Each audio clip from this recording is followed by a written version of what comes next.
शाम को आलस से hopes that fine and doing very well. तो आज हम इंशाल्लाह जो है स्टोमक की जो सर्जरी है उससे रिलेटेड जो है वो लेक्चर रिकॉर्ड करेंगे और इसके भी जो है वो ऑलमोस्ट 2 पार्ट हो जाएंगे। आज के पार्ट में हम जो है anatomy and peptic ulcer disease को जो डिस्कस करेंगे, उसके ट्रीटमेंट को, उनकी कॉम्प्लिकेशंस को, और जो लास्ट पार्ट होगा उसमें जो है हम तो एक आदि जो है पाइलोरिक जो स्टेनोसिस है जो कि चिल्ड्रंस में होती है वो देखेंगे, और जो हमारा गैस्ट्रिक कार्सिनोमा रह जाएगा उसको जो हम फिर देख लेंगे। तो विदाउट एनी डिले जो है हम अपनी वीडियो स्टार्ट करते हैं। तो अनाटमी जो है सबको पता नहीं चाहिए। मैं अगेन हमेशा कहता हूँ टॉपिक को स्टार्ट करने से पहले कि सर्जरी कर रहे हो तो आपको जो है वो अनाटमी पता नहीं चाहिए। स्पेशली जो आपको वेसल जो है उनके बारे में जो है वो इल्म होना चाहिए। तो स्टोमक जो है basically it is the most dilated part of your gastrointestinal tract, ठीक है, and it is a J shaped organ, ठीक है। Most dilated part of the GAT tract, and you all know it is a J-shaped gland, ठीक है। अब सबको पता है कि हमारे जो ऑर्गन्स हैं वो जो एब्डोमिनल कैविटी में ऑर्गन्स हैं वो कहीं ना उनको जो सपोर्ट मिली हुई है, क्योंकि ये हैंग हुए हुए हैं, तो इनको कहीं ना कहीं सपोर्ट जो है वो रिक्वायर्ड होती है। तो आपका जो लेसर कर्वेचर है उसके साथ जो है लेजर ओमेंटम अटैच है, ठीक है, और आपका जो ग्रेटर कर्वेचर है उसके साथ जो है आपका ग्रेटर ओमेंटम जो है वो अटैच है, ताकि जो है इनको जो है वो सपोर्ट मिल सके। Let me draw a diagram of your stomach. This is your stomach, ठीक है, and this is your lesser curvature, और इसको जो अटैच किए हुए है आपकी मेसेंट्री जो भी है वो है आपका लेजर मोमेंटम, एंड जो आपका ग्रेटर कर्वेचर है इसको जो अटैच या होल्ड किया हुआ है वो है आपका ग्रेटर मोमेंटम, ठीक है। और इन मोमेंटम्स में जो है आपकी वेसल जो है वो रन कर रही होती हैं, तो ड्यूरिंग द सर्जरी आपने ख्याल करना होता है इन मोमेंटम्स का लाजमी तौर पर, ठीक है। अब आ जो जो मोस्ट इंपॉर्टेंट पार्ट है और वो है इसकी blood supply. Vascular supply is very very important regarding any operation, ठीक है। तो वो आपको लाजमी पता होनी चाहिए को आपने किस ऑर्गन का ऑपरेट करना है, उस ऑर्गन से रिलेटेड जो है आपको जो है वो वेसल एनाटमी जो है उसकी जो है आपको पता होनी चाहिए लाजमी, ठीक है। तो आर्टीरियल ब्लड सप्लाई जो है it has importance in anatomy of the stomach, ठीक है,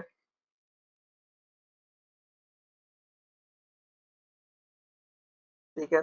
तो सबसे पहले जो आपने याद रखना है वो है लेफ्ट गैस्ट्रिक आर्टरी, ठीक है। एंड मैं पहले भी बता चुका हूँ कि ये जो आपकी लेफ्ट गैस्ट्रिक आर्टरी है it is the dominant artery, ठीक है। तो लेफ्ट गैस्ट्रिक आर्टरी जो है it is a direct branch from the coeliac axis, ठीक है। Left gastric artery branch from, जो ब्रांचेज होंगी जो मेन इसकी जो है ओरिजिन होगा उसको जो है मैं ब्रैकेट में जो लिखूंगा सीलिएक एक्सेस। आगे वाली स्लाइड में जो है मैंने पिक्टोरियल जो है वो प्रेजेंटेशन दी हुई है, उसमें आपको बता दूंगा कि कौन कौन सा एरिया जो है वो कौन कौन सी आर्टरी जो है वो सप्लाई करती है, ठीक है। आपके पास जो दूसरी आर्टरी आती है लेफ्ट गैस्ट्रिक है, तो जारी बात है आपकी जो है वो राइट गैस्ट्रिक आर्टरी भी होगी। और ये जो आपकी राइट गैस्ट्रिक आर्टरी है it is a branch from the hepatic artery, और ये जो आपकी हेपेटिक आर्टरी है it is a branch of coeliac axis, ठीक है। उसके बाद तीसरी आर्टरी जो है आपकी राइट गैस्ट्रो एपिप्लोइक आर्टरी, ठीक है, right gastro epiploic artery, and this is a branch from gastroduodenal artery, ठीक है, गैस्ट्रोड्यूडेनल आर्टरी। और ये जो आपकी गैस्ट्रोड्यूडेनल आर्टरी है ये हेपेटिक आर्टरी की ब्रांच है, ठीक है। तो इस सीक्वेंस में अगर आप जब करोगे तो आपको जो है वो याद हो जाएगा, ठीक है, कि सीक्वेंस क्या है, इनका ओरिजिन क्या है। लेफ्ट गैस्ट्रिक है तो ये डायरेक्टली सीलियक एक्सिस से जो ओरिजिनेट हो रही है। राइट गैस्ट्रिक है it is a branch of hepatic artery जो कि सीलियक एक्सिस से जो है ब्रांच इसकी जो निकल रही है। राइट गैस्ट्रोएपिबुलर आर्टरी है तो ये किससे बड ऑफ हो रही है, ये गैस्ट्रोड्यूडेनल आर्टरी से बड ऑफ हो रही है, जो कि एग्जैक्टली जो एक्चुअली में जो है हेपेटिक आर्टरी की जो है वो ब्रांच है, ठीक है। चौथी पे आ जाओ तो राइट हमने पढ़ लिया, तो अब हम पढ़ेंगे लेफ्ट गैस्ट्रोएपिबुलर आर्टरी प्लस आपकी जो शॉर्ट गैस्ट्रिक आर्टरी है जो कि फंडस को सप्लाई करनी है। These are the branches from the splenic artery, and your splenic artery is a directly branch from the coeliac axis. तो यहाँ पर मैं लिख रहा हूँ left gastroepiploic artery plus short gastric arteries branches from splenic artery, जो कि आपकी डायरेक्ट ब्रांच होती है फ्रॉम द celiac axis। इसका वेन ड्रेन बड़ा आसान है। लेफ्ट गैस्ट्रिक आर्टरी है तो लेफ्ट गैस्ट्रिक वेन होगी, राइट गैस्ट्रिक आर्टरी है तो राइट गैस्ट्रिक वेन होगी। तो क्रॉसपोर्टिंग वेन्स में जो है इनकी जो है वो ड्रेनेज हो रही होती है। तो वेनस ड्रेनेज का जो है वो कोई भी इतना लंबा चौड़ा सीन नहीं है। हाँ, एक बात जो आपने याद रखनी है कि there is in about 15 to 20% there is an aberrant left hepatic artery, जो कि आपके जो लेफ्ट हेपेटिक जो लोब होते हैं उनको जो है एक सप्लाई कर रही होती है। तो ये बात आपने याद रखनी है। लेफ्ट लेफ्ट नहीं, aberrant left hepatic artery, aberrant left hepatic artery. और ये जो आपकी अबेरन लेफ्ट हेपेटिक आर्टरी होती है, ये अबाउट 15 to 20% पेशेंट में जो है वो पर्सन में जो है वो होती है, and it is a direct branch of left gastric artery. तो अगर आप लेफ्ट गैस्ट्रिक आर्टरी को जो है लाइगेट करोगे, ठीक है, फॉर एग्जांपल आपने लेफ्ट गैस्ट्रिक आर्टरी की जो वो लाइगेशन की है, तो अगर इन पेशेंट्स में अबेरेंट लेफ्ट हेपेटिक आर्टरी भी अगर प्रेजेंट होगी तो लाइगेशन से क्या होगा, आप प्रोक्सिमली जब लाइगेट करोगे इस आर्टरी से, तो आपका जो लीवर का लेफ्ट साइड का लोब होगा वो इस्कीमिया हो जाएगा वहां पे, ठीक है। तो ये बात जो है आपने याद रखनी है, आपकी हाफ डॉगर की बुक में नहीं लिखी हुई, साथ में जो है वो आपने अपने ये नोट्स बना लेने हैं, ठीक है। तो ये थी हमारी अनाटमी, और इसमें जो हमने आर्टीरियल सप्लाई को भी देख लिया, इसमें जो हमने वेनस ड्रेनेज को भी देख लिया। वेनस ड्रेन जो है वो करस्पॉन्डिंग नेम जो है आर्टरी के उन उनमें ड्रेन हो रहे होते हैं। उसमें जो आपने जो इम्पोर्टेंस जो है जो इम्पोर्टेंट वेनस ड्रेनेज है वो आपकी है लेफ्ट गैस्ट्रिक वेन, ठीक है। तो ये बहुत इंपॉर्टेंट है। वो इसलिए भी इम्पोर्टेंट है क्योंकि एसोफेजियल का जो एडिनोकार्सिनोमा होता है वो लिवर में मेटास्टेज करता है वाया दिस वेन। बहरहाल आपकी जितनी भी वेनस ड्रेनेज है स्टमक की, वो आपकी जो है पोर्टल सर्कुलेशन में ही जाती है, ठीक है। तो ये है आपकी पिक्टोरियल डायग्राम प्रेजेंटेशन। यहाँ पर आप देख सकते हो कि this is your coeliac axis, ठीक है। तो ये जो सिलियक एक्सिस है यहाँ पर आप देख रहे हो कि left gastric artery it bud off हो रही है, this is the direct branch from the coeliac axis. Coeliac axis से आप देख रहे हो कि कौन सी ब्रांचेज निकल रही है, वन ये कि लेफ्ट गैस्ट्रिक आर्टरी है, दूसरी आप देख रहे हो कि यहाँ पर स्प्लिनिक आर्टरी निकल रही है। स्प्लिनिक आर्टरी से हमने देखा था कि splenic artery gives branches of the to the fundus as a short gastric artery arteries, ठीक है। और हमने एक पढ़ा था लेफ्ट गैस्ट्रोएपिप्लोइक आर्टरीज, ये जो है स्प्लेनिक आर्टरी से जो है ब्रांचेज होती हैं, ठीक है। उसके बाद आपने तीसरी पढ़ी थी, ये आपकी है राइट आपकी जो है हेपेटिक आर्टरी है, दिस वन इज योर, ठीक है, this is one is your hepatic artery. और हेपेटिक आर्टरी से हमने देखा था कि आपकी जो है वो राइट गैस्ट्रिक आर्टरी जो है वो बड ऑफ हो रही है, ठीक है। उसके बाद आपकी जो राइट गैस्ट्रो एपिप्लोइक आर्टरी थी, ठीक है, वो कहाँ से बड ऑफ हो रही है, वो हो रही है आपकी गैस्ट्रोड्यूडेनल आर्टरी से, जो कि एक्चुअल में ये आपकी हेपेटिक आर्टरी है। हेपेटिक आर्टरी से ही आपकी जो है वो राइट गैस्ट्रिक आर्टरी निकलती है, वहीं से आपकी जो है गैस्ट्रोड्यूडेनल आर्टरी निकलती है। और यहाँ पर right gastro epiploic artery is branch from the gastroduodenal artery, ठीक है। ये यहाँ पर for example this is your gastroduodenal artery, ये गैस्ट्रो ये डूडेनम को सप्लाई कर देगी, और यहीं से जो है ब्लड ऑफ हो रही है। तो ये है आपकी राइट गैस्ट्रो एपिप्लोइक आर्टरी। तो this is your blood supply of the stomach, ठीक है। अब आ जाओ हमारी जो है इनर्वेशन, वो इसका बहुत ज्यादा रोल है स्टोमक की एनाटॉमी में। तो इसमें जो आपने याद रखना है, सबसे पहले तो आप ये याद रखो कि आपका जो स्टोमक है वो इंट्रांसिकली भी जो है उसको इनर्वेशन मिल रही होती है, वो एक्सट्रांसिक भी जो है इनर्वेशन मिल रही होती है। इंट्रांसिक का मतलब ये है कि विदन द जो है मस्कुलर लेयर जो है वो उनको मिल रही होती है, ठीक है। और एक्सट्रांसिक जो है वो आपको sympathetic and as a parasympathetic system से जो है वो इनर्वेशन मिल रही होती है। मोस्ट इंपोर्टेंटली जो आपने यहाँ पर याद रखनी है वो पैरा सिंपैथेटिक इनर्वेशन याद रखनी है। क्यों याद रखनी है? जब हमने ऑटोनोमिक नर्वस सिस्टम पढ़ा था, या शायद मैंने नहीं रिकॉर्ड किए लेक्चर, तो थोड़ा सा बता देना कि आपके जितने भी ग्लैंड की सिक्रीशन है बॉडी में, जितनी भी ओवरऑल कहीं भी आपके ग्लैंड्स प्रेजेंट हैं, उनमें जो है पैरासिम्पैथेटिक जो है वो इनर्वेशन का रोल होता है। तो आपके स्टोमक में जो है गैस्ट्रिक एसिड प्रोड्यूस होता है, वो भी कोई ना कोई प्राइटल सेल्स ग्लैंड वगैरह वही प्रोड्यूस करते हैं। तो आपके स्टोमक में जो है ग्लैंड की या एसिड की जो प्रोडक्शन होती है वो बेसिकली पैरासिम्पैथेटिक इनर्वेशन की वजह से होती है, ठीक है। पैराइटल सेल जो है वो स्टिमुलेट होते हैं पैरासिम्पैथेटिक नर्वस सिस्टम से, वो जो है फिर एसिड प्रोड्यूस करते हैं। अब इसका रोल यहाँ पर ये है कि surgeon should know about this parasympathetic nerve जो है इनर्वेशन, ठीक है। क्योंकि अगर आपने इसको कट ऑफ कर दिया, ठीक है, ड्यूरिंग एनी सर्जरी, ठीक है, ऑफ द स्टोमक, तो आप जो है वो इनहिबिट कर दोगे एसिड प्रोडक्शन को, ठीक है। तो ये बात आपने याद रखनी है। अच्छा, अगर हम इसको डिटेल में देखें तो आपकी जो पैरासिम्पैथेटिक जो सप्लाई ऑफ द स्टोमक है, it is derived from the left and right vagus nerve, ठीक है। तो यहाँ पर आप देख सकते हो कि दिस इज योर लेफ्ट, यहाँ पर मेंशन है, सॉरी मैं मुझे लिखने की जरूरत नहीं है, this is your left vagus nerve, ठीक है। एंड लेफ्ट वेगस नर्व जो है वो इंटीरियरली जो है वो प्रेजेंट होती है, ठीक है। जो राइट वेगस नर्व है, it is present a little bit posteriorly, you can see here, ये आपकी एंटीरियर साइड पर है और ये आपकी पोस्टीरियर साइड पर है, ठीक है। This one is present posterior, और आपकी आप लोगों की वो मैंने इसको याद रखने का निमोनिक दिए हुए हैं, that is your LARP, I think so यही है। लेफ्ट जो है, लेफ्ट पर इंटीरियर वेगस नर्व है और राइट जो है वो बेसिकली थोड़ी सी पोस्टीरियर है। तो ये सीक्वेंस जो है आपने जो है वो याद रख लेना, ठीक है। अब होता ये है कि ये दो, ये ट्रंक है आपकी वेगस, वेगल ट्रंक है, वेगल ट्रंक से जो है वो दो वेगस नर्व निकल रही है, एक लेफ्ट है एक राइट है। जो आपकी राइट वेगस नर्व है, ये जो है posterior side of the stomach जो है उसको जो है वो इनर्वेट कर दिया, प्लस यहाँ से एक जो है एक नर्व जो है वो ओरिजिनेट होती है, उसको आपने नहीं बोलना, उसका नाम है क्रिमिनल नर्व ऑफ ग्रेसी। ये आपकी बुक में नहीं लिखा हुआ, क्रिमिनल नर्व ऑफ ग्रेसी।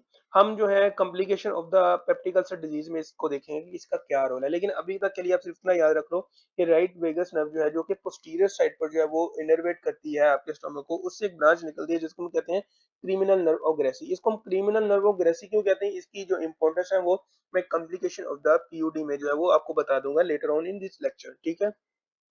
उसके बाद आप यहाँ पर देख रहे हो कि सीलिएक ब्रांच जो है वो भी जो है बडोफोरिया from the posterior, you can say right vagus nerve से, ठीक है। और यहाँ से आप देख रहे हो कि हिपैटिक ब्रांच ऑफ जो है वो बडोफोरिया फ्रॉम द लेफ्ट इंटीरियर जो है वेगस नर्व से, ठीक है। तो आपने जो है ये ये नहीं बोलना हिपैटिक ब्रांच को, और आपने जो है पाइलोरिक ब्रांच को नहीं बोलना, ठीक है।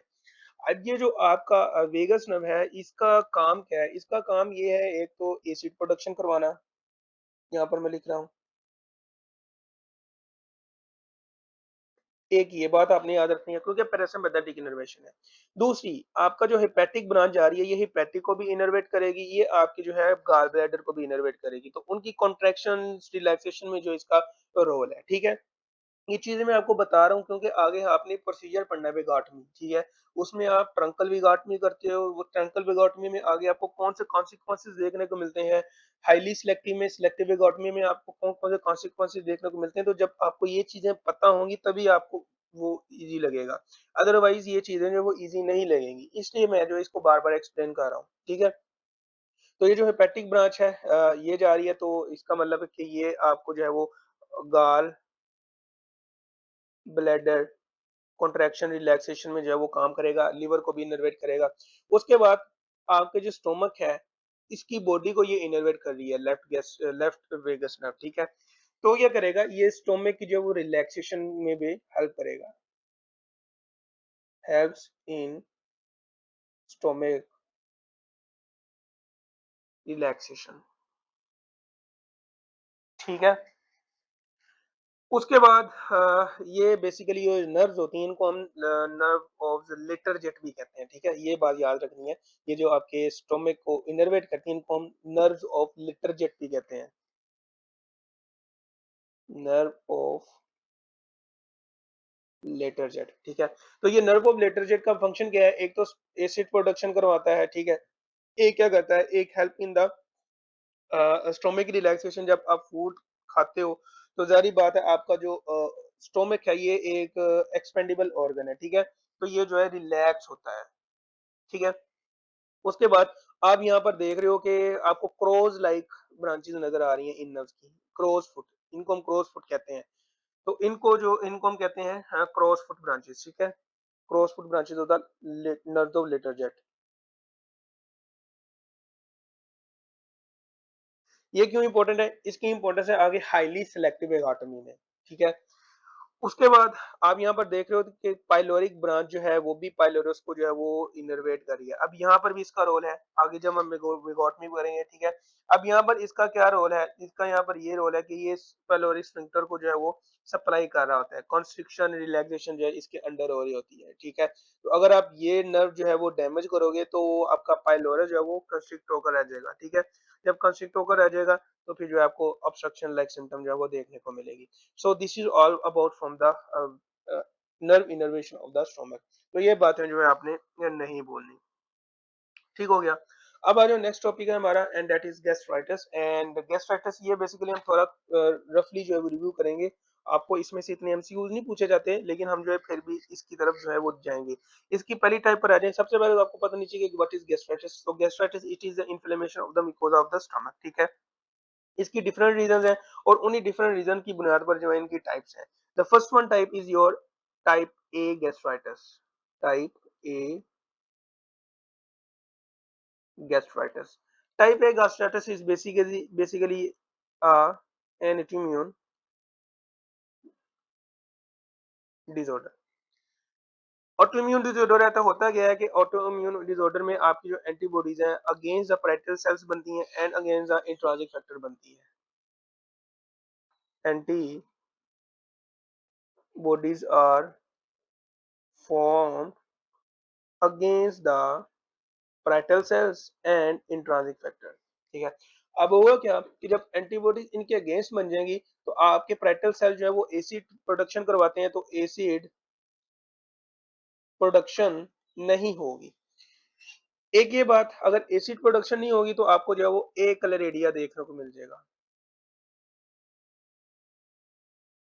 मतलब के नो HCl, ठीक है। उसके बाद अगर इंट्रांसिक फैक्टर है, इंट्रांसिक फैक्टर के भी अगेंस्ट एंटीबॉडीज बनती हैं, तो इंट्रांसिक फैक्टर जो है वो भी नहीं बनेगा। तो इंट्रांसिक फैक्टर का क्या रोल है, it provides reabsorption phenomena of the vitamin B12 in your terminal ileum, ठीक है। तो ये विटामिन इलियम को जो है वो उसकी जो है रीअब्जॉर्ब करवाता है। विटामिन इलियम जो है बगैर इंट्रांसिक फैक्टर के जो है वो आपके टर्मिनल इलियम तक नहीं जा सकता। तो जब आपकी इंट्रांसिक फैक्टर नहीं होगा तो विटामिन B12 जो है वो भी जो है वो भी जो है वो रीअब्जॉर्ब नहीं होगा। तो जब वो रीअब्जॉर्ब नहीं होगा तो आपको जो है फिर क्या देखने को मिलेगा, इसका कॉन्सिक्वेंसेस मैगेलो ब्लास्टिक एनीमिया और यू कैन से मैक्रोसिटिक एनीमिया, जिसमें एमसीवी की वैल्यू जो है वो ग्रेटर देन 100 आपको जो है वो फेमटोलेटर देखने को मिलती है, ठीक है। So this is type A gastritis, ठीक है। टाइप बी गैस्ट्राइटिस क्या है, तो type B gastritis is purely due to the H pylori infection। It is due to H pylori infection. और इसका ट्रीटमेंट ये है कि आपने जो वो एरेडिकेशन थेरेपी कर देनी है इन केस में। एक ये बात आपने, एक ये टाइप नहीं बोलनी, एक ये टाइप नहीं बोलनी, ठीक है। उसके बाद आ जाओ तो रिफ्लक्स गैस्ट्राइटिस है। व्हाट इज रिफ्लक्स गैस्ट्राइटिस, इसको हम बात के लिए छोड़ देते हैं क्योंकि आगे हमने जो है कॉम्प्लिकेशन में देखना है कि पीओडी की जो सर्जिकल कॉम्प्लिकेशन होती हैं उनमें हम देखेंगे बिलेरो 2 टाइप में स्पेशली आपको ये कॉम्प्लिकेशन देखने को मिलती है। रिफ्लक्स गैस्ट्राइटिस ये बेसिकली अल्कलाइन इन नेचर होती है, तो इसको हम बात के लिए छोड़ देते हैं, ठीक है। उसके बाद एरोसिव गैस्ट्राइटिस को देखें तो व्हाट इज एरोसिव गैस्ट्राइटिस।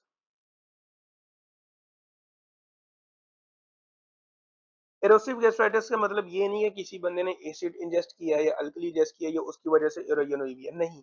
इसका मतलब ये है कि एक पेशेंट जो कि क्रोनिकली एनसेड्स ले रहा है फॉर एनी क्रोनिक डिजीज, होता गया कि एनसेड जो है वो प्रोस्टाग्लैंडिन्स की जो है उसकी प्रोडक्शन को इनहिबिट करते हैं। तो प्रोस्टाग्लैंडिन स्टोमक में क्या करते हैं, आपकी जो म्यूकोजल लाइनिंग है उनको प्रोटेक्ट करते हैं वाया सिक्रीटिंग म्यूकस वगैरह, ठीक है। अब जब प्रोस्टाग्लैंडिन नहीं होंगे तो आपकी जो वो म्यूकोजल लेयर है जो कि आपके मसल को जो है वो प्रोटेक्ट कर रही थी, वो अब प्रोटेक्शन जो है वो नो लॉन्गर रहेगी, ठीक है। उससे क्या होगा कि एसिड जो है, आपको पता है कि आपकी जो स्टोमक में एसिड है वो हाईली पीएच वो नेगेटिव होता है, ठीक है। मतलब कि उसकी पीएच जो है वो डिक्रीज हुई हुई होती है, वो एक तरह का HCl होता है। तो वो जब आपकी नॉर्मल जो म्यूकोजा है उसके साथ एक्सपोज होगा तो आपको जो है वो गैस्ट्राइटिस एरोसिव करवाएगा। एरोसिव मतलब कि वहां पर अल्सरेशन जो है वो आपको देखने को मिल सकती है। तो क्रोनिक एसिड यूज वाले जो पेशेंट्स होते हैं उनमें जो आपको एरोसिव गैस्ट्राइटिस जो है वो देखने को मिल सकता है। ठीक है, उसके बाद आ जाओ, जो आपने याद रखना है, स्ट्रेस गैस्ट्राइटिस। तो जो याद रखना है आपने, एक तो टाइप ए को नहीं भूलना, एक आपने टाइप बी को नहीं भूलना, और ये जो मोस्ट इंपोर्टेंट है स्ट्रेस गैस्ट्राइटिस, इसको नहीं भूलना। इनमें से दो चीजों को नहीं आपने भूलना। स्ट्रेस गैस्ट्राइटिस होता क्यों है?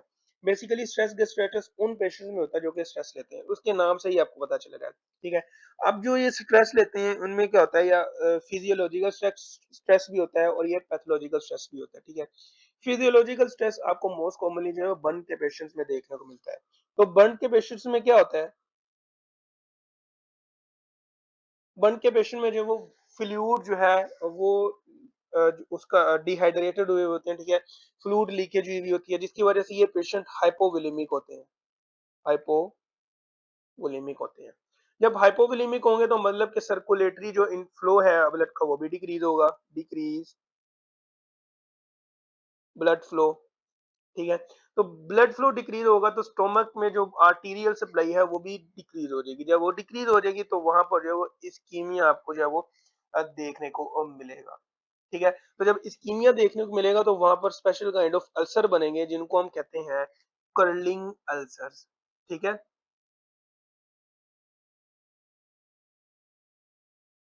तो ये curling ulcer in case of burn patients में जो आपको देखने को मिलते हैं, ये आपने पॉइंट याद रखना है लाजमी। ठीक है, ये पैथो से रिलेटेड आपको जो वो एमसीक्यू या रिकॉल क्वेश्चन आ सकता है कि बर्न पेशेंट्स में हमें कौन से अल्सर देखने को मिलते हैं, and your answer should be curling ulcer. ठीक है, उसके बाद एक और स्ट्रेस कंडीशन है, होता क्या है कि for example due to any cause आपके ब्रेन में ट्यूमर है या कुछ भी है, आपका जो इंट्राक्रेनियल प्रेशर है वो इंक्रीज हो जाता है।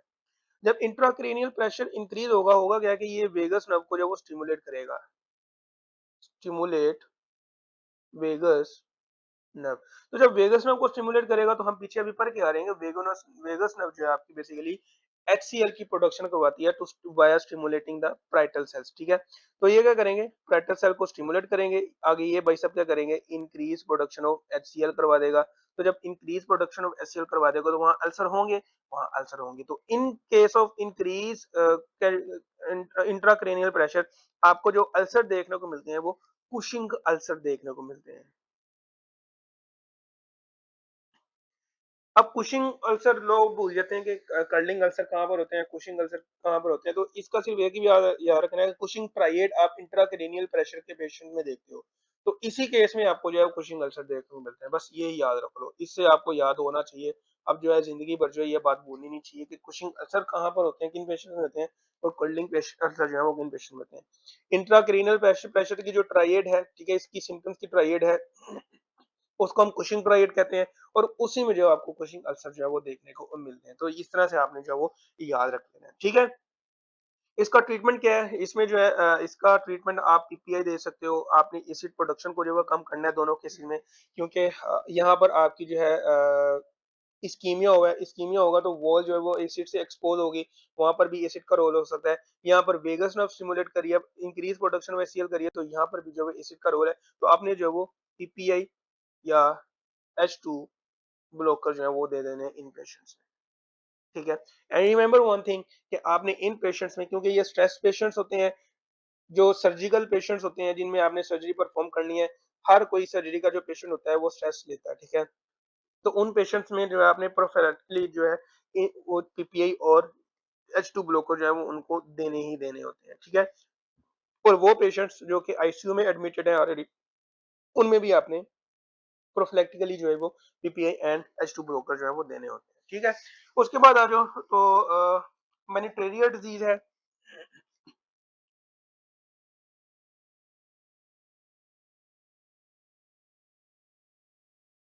तो मैनिटेरियल डिजीज बेसिकली है क्या, इसका दूसरा नाम है हाइपरट्रोफिक गैस्ट्रोपैथी। ठीक है, also known as hypertrophic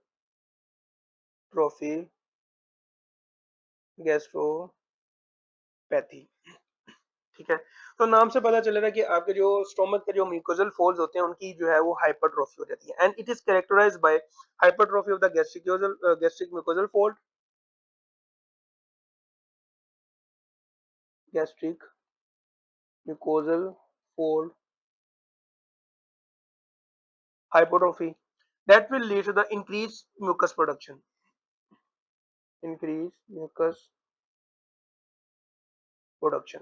And third thing that is related to the hypochloridria.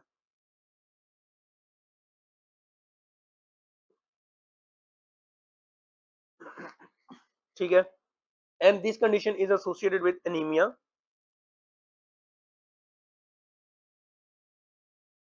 ठीक है, ये बात याद रखनी है। दूसरी बात आपने याद रखनी है कि protein losing gastropathy, not enteropathy. ठीक है, एंटेरोपैथी डिफरेंट थिंग है। वो आपके स्मॉल इंटेस्टाइन में अगर कोई डिफेक्ट हो, मसला हो, तो वहां पर अगर प्रोटीन लूज हो रही है वहां से, तो फिर जो है प्रोटीन लूजिंग एंटेरोपैथी हम कहेंगे। लाइक सिलियक डिजीज में हम देखेंगे, विकल डिजीज में देखेंगे, तो वहां पर जो है ये अलग चीजें हैं। चूंकि ये आपके स्टोमक की डिजीज है, तो हम यहाँ पर प्रोटीन लूजिंग गैस्ट्रोपैथी कहते हैं। तो जब प्रोटीन लूज होगी तो आपकी बॉडी में जो वो हाइपो प्रोटीनीमिया जो है वो देखने को मिलेगा। अब ये जो डिजीज है ये होती क्यों है? ये हाइपरट्रोफिक है, मतलब कि सेल्स जो है वो साइज में इंक्रीज कर चुके हैं। तो इंक्रीज क्यों किए? में कोई स्टिमुलस था, ठीक है, तो इनको जो स्टिमुलस मिलता है वो basically there is a over expression of transforming growth factor. ठीक है, over expression of transforming growth factor, TGF कहते हैं जिनको हम। ठीक है, तो जब इनकी ओवर एक्सप्रेशन होगी तो ये क्या करेंगे? ये इनको ग्रोथ करवा देंगे, आपके जो म्यूकोजल फोल्ड है उसकी एक्सेसिवली ग्रोथ करवा देंगे, तो आपको जो है वो हाइपरट्रोफिक गैस्ट्रोपैथी जो है वो देखने को मिलेगी। ठीक है, तो अगर इनमें हाइपरट्रोफिक हो रही है तो इनमें जो है वो कहीं ना कहीं गैस्ट्रिक कैंसर का भी जो है वो खतरा होता है। लेकिन गुड न्यूज ये है कि this disease regress spontaneously in most of the cases में, तो आपको जो है वो ट्रीटमेंट रिक्वायर्ड नहीं होता। लेकिन हाँ, कई केसेस में जो है आपको इसका ट्रीटमेंट रिक्वायर्ड होता है। If there is a bleeding, ठीक है, if there is a risk of cancer, ठीक है, और if there is a severe hypoproteinaemia, तो सर्जरी किन में रिक्वायर्ड है? Surgical rejection of the mucosal folds किन किन चीजों में रिक्वायर्ड है? If there is a severe hypoproteinemia, if there is a bleeding, and if there is a increased risk of cancer. बहरहाल ये डिजीज अगेन मैं बता रहा हूँ कि this disease is all spontaneously, इसमें जो है वो ट्रीटमेंट की जो वो जरूरत नहीं होती। उसके बाद आ जाओ तो आपकी जो है वो लिम्फोसाइटिक गैस्ट्राइटिस है। इसमें क्या होता है कि एलर्जिक पेशेंट होते हैं, इनमें इजिनोफिल जो है वो रिलीज होता है। इजिनोफिल जो है वो इन्फिल्ट्रेट हो जाता है म्यूकोजा लाइनिंग में, ठीक है, और म्यूकोजा में, तो वो जो है फिर वहां पर गैस्ट्राइटिस करवाता है। नथिंग, बाकी और कुछ भी इसके रिलेटेड याद रखने की जरूरत नहीं, आपको एनएमई से रिलेटेड आ भी नहीं सकता क्वेश्चन। उसके बाद ग्रेनुलोमेटस गैस्ट्राइटिस है। इसमें क्या होता है कि आपको जो स्कैनरी डिजीज है, लाइक टीबी है या क्रोन डिजीज है, उसकी वजह से जो है आपको देखने को मिलता है। तो यहाँ पर मैं लिख देता हूँ लिम्फोसाइटिक गैस्ट्राइटिस, और उसके बाद जो है आपका granulomatous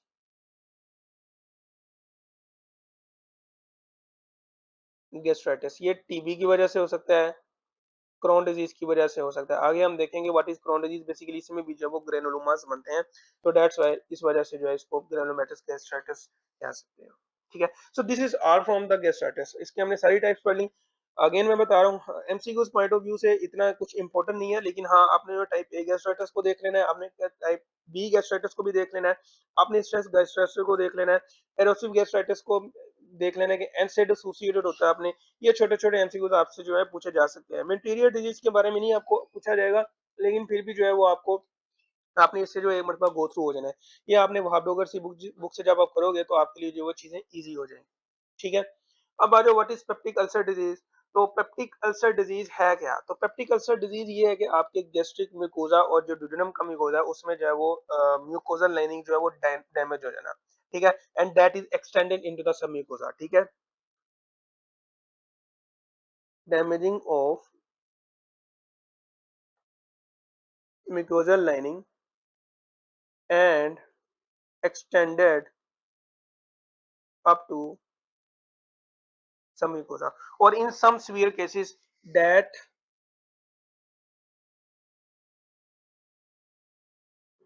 or in some cases that ulcer going deep, और वो जो है फिर आपको परफोरेशन करवा सकते हैं, वो आपको जो है वो ब्लीडिंग वगैरह जो है वो करवा सकते हैं। ठीक है? तो इनकी कॉजेज़ क्या हैं? सबसे पहले तो आपने ये बात याद रखनी है कि ड्यूडेनल अल्सर जो है वो आपके होते हैं due to exposure to the acidic environment, ठीक है? Duodenal ulcer are due to exposure to acidic environment, ठीक है? और आपके जो वो गैस्ट्रिक अल्सर होते हैं that are due to for weakness in the defence of gastric mucosa. ये जो पेशेंट आपके एनसेड्स वगैरह लेते हैं, उनमें जो है ये आपको देखने को मिलता है। लेकिन ओवरऑल कॉजेज़ इसकी जो मोस्ट कॉमन कॉजेज़ है वो हम आगे देखते हैं कि what are the causes for the peptic ulcer disease. तो सबसे पहले 95% एंड 85%। 95% जो है वो ड्यूडेनल अल्सर में जो मोस्ट कॉमन कॉज़ है, एंड 85% जो है आपकी गैस्ट्रिक अल्सर में। ये आपकी जो है वो एच पाइलोरी है, ठीक है? बाकी एनसेड्स यूज़ कर सकते हैं पेशेंट, उनमें भी जो आपको देखने को मिलता है, and that is mostly associated with gastric ulcers, ठीक है? वो लोग जो कि spicy food, caffeine, hot drinks वगैरह लेते हैं, उनमें भी जो है वो अल्सर होने के चांसेस होते हैं, ठीक है? उसके बाद इस्कीमिया हो गया, ऑलरेडी हम पढ़ चुके हैं। उसके बाद जो है स्ट्रेस हो गया, स्ट्रेस गैस्ट्राइटिस में हमने देख लिया, ठीक है? Prolonged steroid that has mechanism of NSAIDs, ठीक है? इम्यूनिटी को भी डिक्रीज़ करते हैं। And the last one is your Zollinger Ellison syndrome, and it is also known as your gastrinoma। और गैस्ट्रोनोमा क्या करते हैं, मैसिव अमाउंट में जो आपका HCl प्रोड्यूस करते हैं, फिर वो HCl जो है वो आपकी लाइनिंग को है वो डैमेज करता है, ठीक है? अब आ जाओ, what is the pathophysiology behind the duodenal ulcers and what is the gastric ulcer, ठीक है?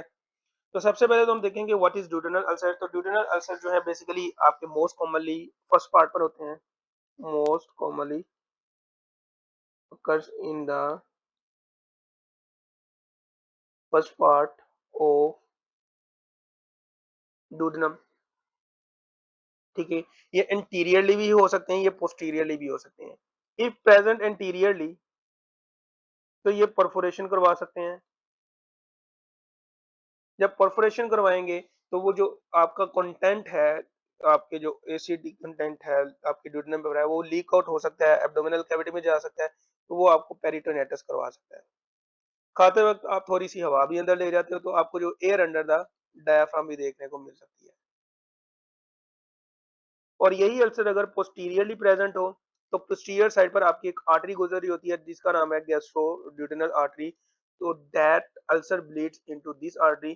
तो अगर आपको एनाटॉमी से रिलेटेड जो है वो क्वेश्चन आ जाए कि पोस्टीरियर साइड में जो है या गैस्ट्रोड्यूडेनल अल्सर में जो है, सॉरी, ड्यूडेनल अल्सर में जो है वो कौन सी आर्टरी जो है वो डैमेज होती है जिसकी वजह से ब्लीडिंग होती है, तो वो आपका आंसर होना चाहिए gastroduodenal artery. And remember one thing, upper GI haemorrhage में जो मोस्ट कॉमन काज होती है वो पेप्टिक अल्सर डिजीज काज है, ठीक है? अबाउट 70% जो अपर जीआई हेमरेज की काज है वो पेप्टिक अल्सर डिजीज है। बहरहाल ये हम एक अलग से मॉड्यूल रख लेंगे इसका।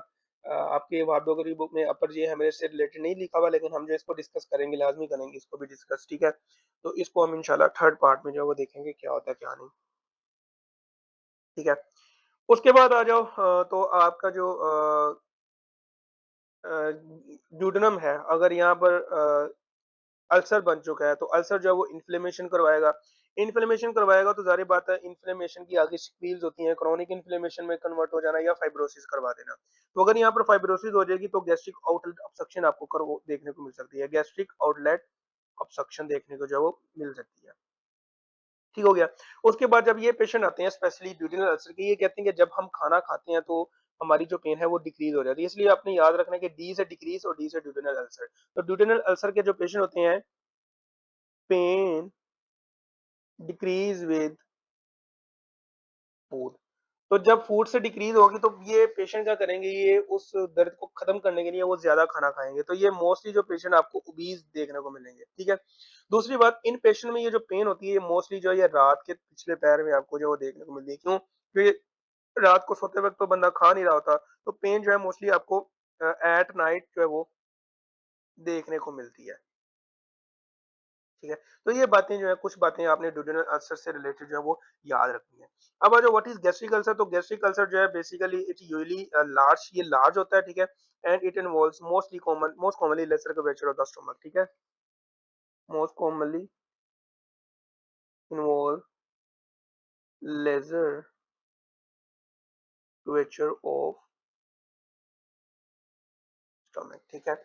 और हमने लेसर स्टमक ऑफ कर्वेचर पर देखा था कि वहाँ पर जो है आपकी लेफ्ट गैस्ट्रिक आर्टरी जो है वो सप्लाई कर रही होती है। तो अगर तो ये परफोरेट हो जाए या डीप चला जाए तो वो जो है फिर लेफ्ट गैस्ट्रिक आर्टरी को जो वो डैमेज करेगा। तो यहाँ पर याद रखना है कि अगर गैस्ट्रिक अल्सर में अगर आपसे पूछे तो कौन सी आर्टरी ब्लीड करती है, तो आपने ये आंसर देना है लेफ्ट गैस्ट्रिक आर्टरी। और यही आर्टरी आपकी जो है वो मेलरी वेज टीयर में भी ब्लीड करती है। क्योंकि आपका जो लेफ्ट गैस्ट्रिक आर्टरी है वो आपके lower part of the oesophagus को जो है वो भी सप्लाई कर रही होती है, ठीक है? अब ये जो पेशेंट आते हैं ये कहते हैं कि हमारी जो पेन है, पेन ग्रोज विद फूड, ठीक है? तो इसलिए ये खाना नहीं खाते, तो ये पेशेंट जो आपको मोस्टली थिन नजर आएंगे, ठीक है? और इनको इनमें रात में पेन होना, इनमें जो है रात को पेन बेसिकली जो है नहीं होती। एक जो बात याद रखनी है, आपने कभी भी अज्यूम नहीं कर लेना कि अगर पेशेंट को अगर पेशेंट जो है वो फूड इनटेक के साथ अगर उसको पेन रिलीफ मिल रहा है तो वो ड्यूडेनल अल्सर ही होगा। क्या आपने ये अज्यूम नहीं कर लेना कि पेन ग्रो करती है फूड इनटेक के साथ कि वो गैस्ट्रिक अल्सर है। आपकी बुक में वहाँ पे अगर में लिखा है, लेकिन ये जो थ्योरी है ये ऑब्सोलीट है। यू कैन से कि ये वेरिफाइड थ्योरी नहीं है। ये आपकी सबेस्टन और ये आपकी बेलेज एंड लव में लिखा हुआ है कि ये जो बातें हैं ये सिर्फ एक यू कैन से कि आपको प्रिडिक्ट करती हैं कि हो सकता है, लेकिन ये आपको कंफर्म नहीं करती कि पेशेंट को ड्यूडेनल अल्सर ही है या गैस्ट्रिक अल्सर ही है। ये आप जब इन्वेस्टिगेट करोगे तभी आपको पता लगेगा कि एक्चुअल में अल्सर है कहाँ पर। तो इन दो बातों को आपने ये नहीं बयान कर लेना कि पेशेंट को जो वो गैस्ट्रिक अल्सर है या ड्यूडेनल अल्सर है विदाउट इन्वेस्टिगेशन, ठीक है? तो ये है, कुछ क्लिनिकल फीचर्स भी हमने कर लिए और क्लिनिकल फीचर्स हमने पढ़ ली है ऑलरेडी, लेकिन हम फिर भी देख लेते हैं। पेन होती है, ठीक है? Grows with gastric ulcer and decrease with duodenal ulcer, ठीक है? और ये जो पेन होती है ये पीरियोडिक इन नेचर होती है। पीरियोडिक इन नेचर का मतलब ये है कि कुछ महीने आपको जो सिम्टम्स रहती हैं, ठीक है? या कुछ हफ्ते आपको सिम्टम्स रहती हैं, बाद में ठीक हो जाती हैं, लेकिन कुछ महीनों बाद फिर से जो है आपको ये सिम्टम जो है या पेन जो है वो देखने को मिलती है, ठीक है? अल्टरेशन इन वेट आपको देखने को मिलती है। आपको ओबीज पेशेंट नजर आते हैं in case of duodenal ulcer, आपको जो वो थीन पेशेंट नजर आते हैं in case of gastro gastric patient, gastric ulcer के पेशेंट में, ठीक है? उसके बाद ब्लीडिंग हो सकती है। तो ब्लीडिंग में अगर देखा जाए तो ब्लीडिंग अगर गैस्ट्रिक अल्सर के केस में तो आपकी जो है वो लेफ्ट गैस्ट्रिक आर्टरी जो है वो डैमेज होती है, और अगर ड्यूडेनल अल्सर की बात करें तो उसमें जो है आपकी गैस्ट्रो ड्यूडेनल आर्टरी जो है वो ब्लीड होती है, ठीक है? So these are the clinical feature regarding the peptic ulcer disease.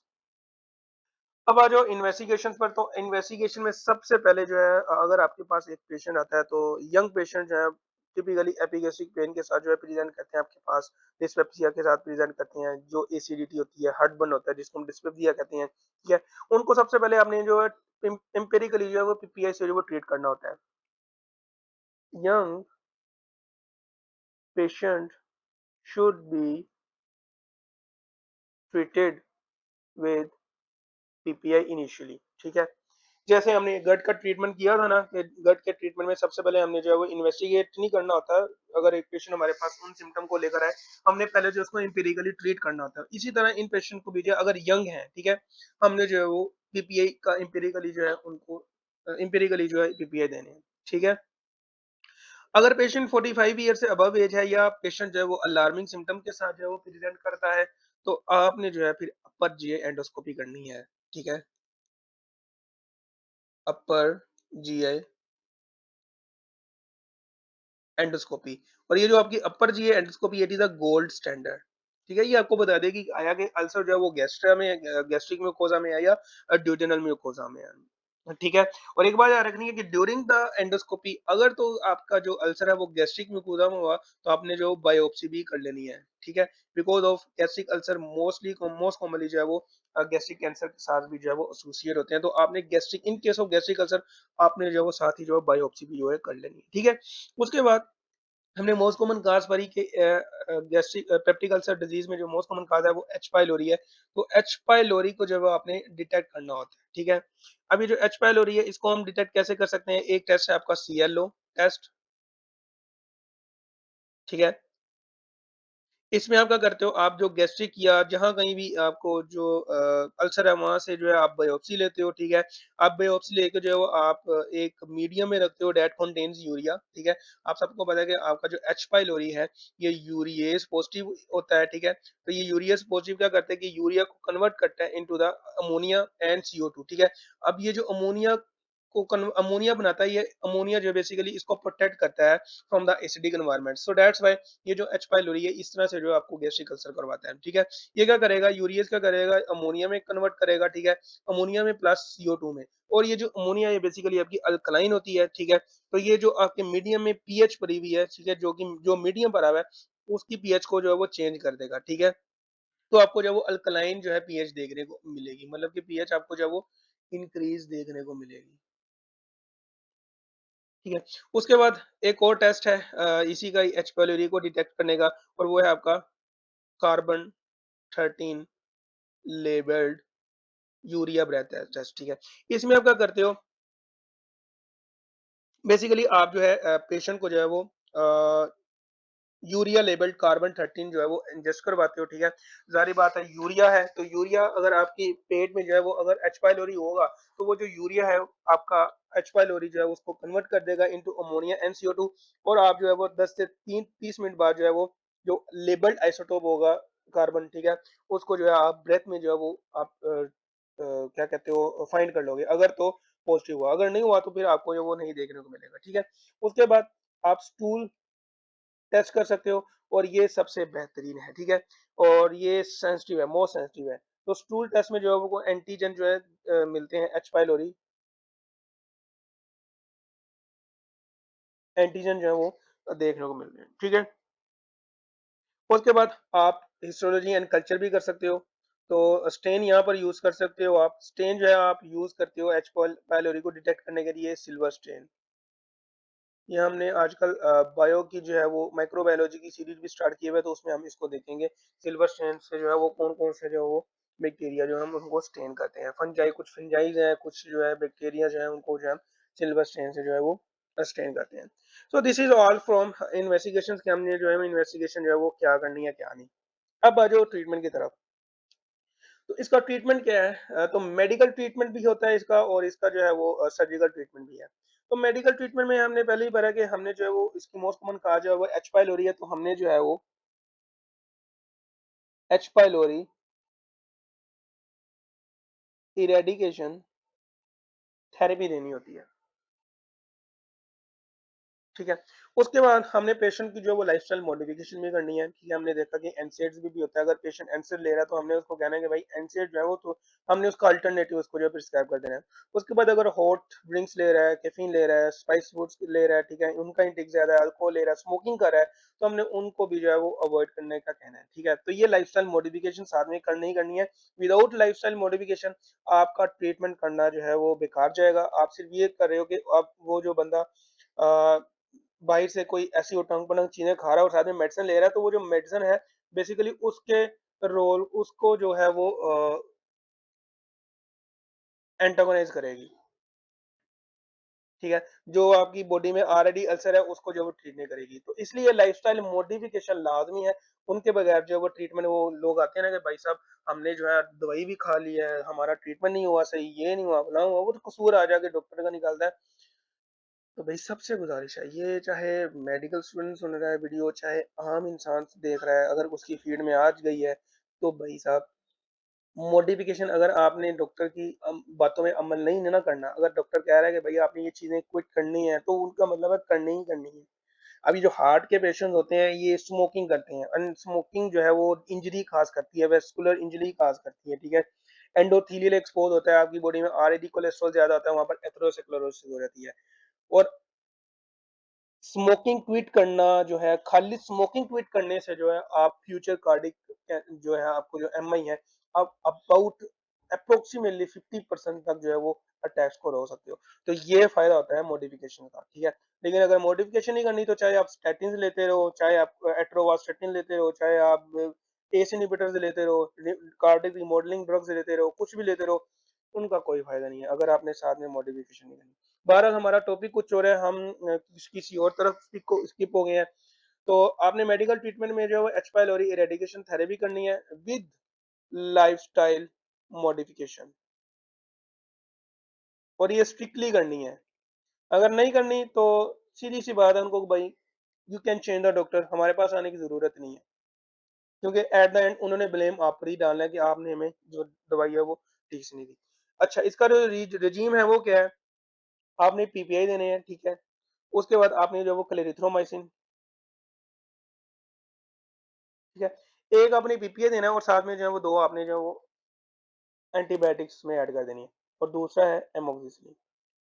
कुछ पेशेंट जो है आपके पास एमोक्सिसिलिन एलर्जी के साथ आते हैं, पेनिसिलिन एलर्जी के साथ आते हैं, तो आपने एमोक्सिसिलिन के बजाय उनको जो है मेट्रोनिडाजोल जो है वो दे देनी है, मेट्रोनिडाजोल जो है वो दे देनी है, ठीक है। अब कुछ पेशेंट आते हैं उनमें जो है ये जो रिजीम है ये फेल हो जाता है, इसको हम ट्रिपल थेरेपी भी कहते हैं। अगर ये फेल हो जाए तो आपने जो है फिर क्वाड्रुपल थेरेपी की तरफ जाना है, और मोस्ट ऑफ द केसेस में जो पेशेंट क्वाड्रुपल थेरेपी की तरफ जाता है और मोस्ट ऑफ द पेशेंट जो ये ठीक हो जाते हैं, ठीक है। इनमें आपने क्या करना होता है, बिस्मुथ सैलिसाइक्लेट देना होता है, ठीक है। इनमें जो है आपने मेट्रोनिडाजोल देना होता है, ठीक है। इनमें आपने जो है वो टेट्रासाइक्लिन देना होता है,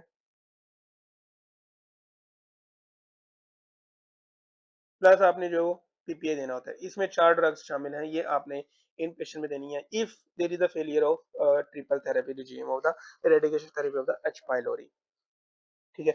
तो ये है सारा मेडिकल ट्रीटमेंट। तो मेडिकल ट्रीटमेंट कभी भी एक बार याद रखिए कि सर्जिकल ट्रीटमेंट जो है वो सर्जरी से ठीक हो जाता है, उसमें मॉडिफिकेशन की इतनी जरूरत नहीं पड़ती, लेकिन फिर भी समहाउ आपको जरूरत पड़ती है in case of bypass surgery में।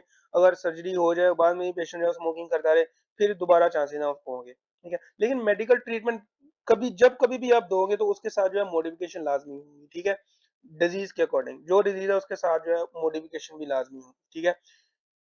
डायबिटीज के पेशेंट है, अगर वो अपनी एंटी ग्लाइसेमिक ड्रग्स ले रहे हैं, ठीक है, कोई भी ले रहे हैं, ठीक है, साथ में अगर लाइफस्टाइल मॉडिफिकेशन नहीं होगी, साथ में अगर शुगर का जो कंट्रोल है वो नहीं होगा, तो उन मेडिकेशन का कोई फायदा नहीं है, बिल्कुल भी फायदा नहीं है, ठीक है। तो मॉडिफिकेशन जो है वो साथ में लाजमी होनी चाहिए मेडिकल ट्रीटमेंट के साथ, वो फिर किसी भी चीज का ट्रीटमेंट हो सकता है। बहरहाल हमारा जो नेक्स्ट है वो है सर्जिकल ट्रीटमेंट, और सर्जिकल ट्रीटमेंट में हमने जो सबसे पहले देखेंगे what surgical options available for duodenal ulcer, ठीक है, ड्यूडेनल अल्सर, ठीक है। तो यहाँ पर हम देखेंगे एक आपका ऑप्शन है बिलरोथ टाइप 1, एक आपके पास ऑप्शन है बिलरोथ टाइप 2, और तीसरा आपके पास ऑप्शन है वेगोटमी।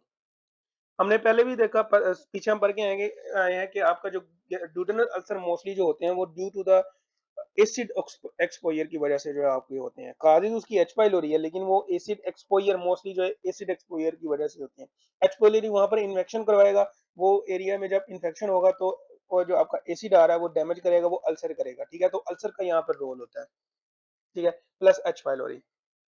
तो ये सारे के सारे जो है आपके पास ऑप्शन है type Billroth type 1 and Billroth type 2, and आगे जो है वेगाटमी।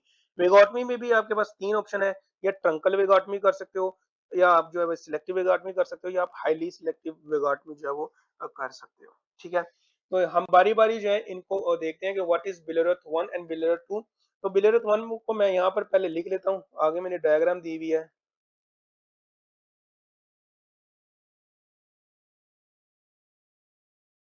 ठीक है। तो बिलोरथ 1 में जो है हम क्या करते हैं कि हम जो डिस्टल स्टोमक होता है, जो एंट्रम है, उसको मोबिलाइज करते हैं। ठीक है, लेट मी ड्रॉ स्टोमक।